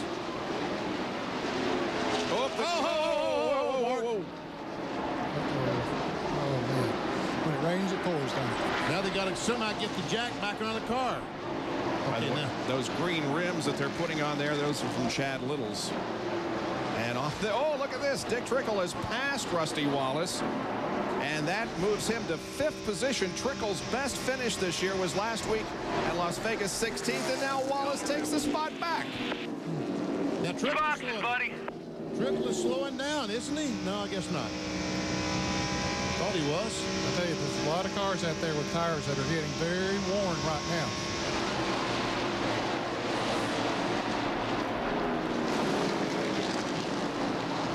So Rusty has 5th now as Trickle drops back a little bit. There's Jeff Burton, or rather Jeff Bodine in the 7 car running 24th, 2 laps down. And Johnny Benson goes a lap down in 9th spot. Remember, he was up there among the leaders a while back. And a car here at Lake Speed here on the front straightaways in wall, no caution. Wow. He's down out of the way. What a great job. He did a 360 and kept going. And we'll see the right rear tire is gone on the car, and we'll see the damage it's done to the quarter panel of the Cartoon Network Ford, when the tire came apart, it just ripped the quarter panel almost off. There are less than 3 laps to go, and NASCAR is not going to wave the caution. Lake Speed is well down off the racing surface in the track apron, and it gives the fans here in Atlanta a green flag finish. Bobby Labonte will get the white flag the next time around. Trying to put another lap on Ted Musgrave, car number 60. And Burton is in the wall. Well, tire situation there, and you see. The caution will come out, and the race will end under caution. Here's Bobby Labonte taking the white and the caution. He's going to win his 6th NASCAR Winston Cup event and his 3rd at Atlanta, and the PrimeStar 500 will end under caution. I don't think the pace car is even going out to pick up the field. It's sitting on the end of pit road, but Bobby Labonte is on the backstretch. And look at Jeff Burton's. Well, that was the 2nd incident. Here's the 1st, Lake Speed, coming off corner number 4. You see the right rear tire, and he goes up, smacks the wall. Now, as the tire starts coming apart, it will just disintegrate. Round he goes. Well, he didn't do a 360. He did a half spin, but he gathered it in and drove on. And here comes the checkered flag, and it's official as Bobby Labonte has won here at Atlanta his 2nd straight win. He's won 3 of the last 4 Atlanta races. Bill? Jimmy Makar, I talked to you on Sunday morning. You said it's not the Pontiac, it's the driver that does so well here, and he did it again. Yeah, I tell you, it's true. I mean, that little boy can drive a race car when it comes to a lot of racetracks. I mean, he's a great race car driver. This is one of the places he has fun driving, and we have fun with this racetrack. It's probably our most favorite racetrack. It's been mine for a long time. You know, things just came together for us when they needed to. We struggled a little early. The car wasn't quite right. It was a little pushy, and then it was a little loose, and so we just kept dialing around with it, and good Lord blessed us that there at the end we got the combination right, and we were able to do what we had to do. I teased you yesterday about waiting to the last race of the season to end this year, last race of the season to win, and this year you did it early. Yeah, boy, that's a good feeling. That really is. I mean, it takes, like I told you, it took a lot of pressure off right now. I mean, you know, we're putting that pressure on ourselves to win. We got that over with. I'm hoping this is just the first of a few for this year for us. It's the first one for sure. Bobby Labonte wins again in Atlanta. Here are the results now. The yellow arrows indicate drivers who led a lap, and the double arrows beside Kenny Irwin's name indicated that he led the most. And look at Kevin LePage. He was in the top 10, had to make a late stop for tires, dropped down to 14th, 2 laps down. Dale Earnhardt finished in 13th. And Jeff Burton has got out of his car and is on the racing surface. Yeah, he drove that car around a couple of times with all those sparks flying, and he brought it across the start-finish line here the last time to be sure he got scored that lap, and then he got down there in turn 1. I guess that's about as far as it would go. We had 14 different leaders in this race and 29 lead changes. Here are the updated NASCAR Winston Cup points. Jeremy Mayfield moves to 2nd. Then it's Earnhardt, Elliott, Terry, and Bobby 5th and 6th. Jeff Gordon down to 7th. And Mark Martin, Bobby Hamilton, and Jimmy Spencer, the top 10 in Winston Cup points after the 4th event of the year. Bobby Labonte has circled the track and is headed down pit road and into victory circle. Well, this kid is good here, isn't he? He sure is. I mean, last fall his performance was flawless, and today it looked like early on he had some problems, but at the end he was definitely the man to beat. In 7 races here in the number 18, he has 3 wins, a 2nd, and a 4th.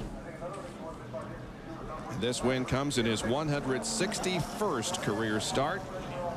And Pontiac rolls into a NASCAR Winston Cup victory lane for the first time in 1998. Here's Jerry Punch.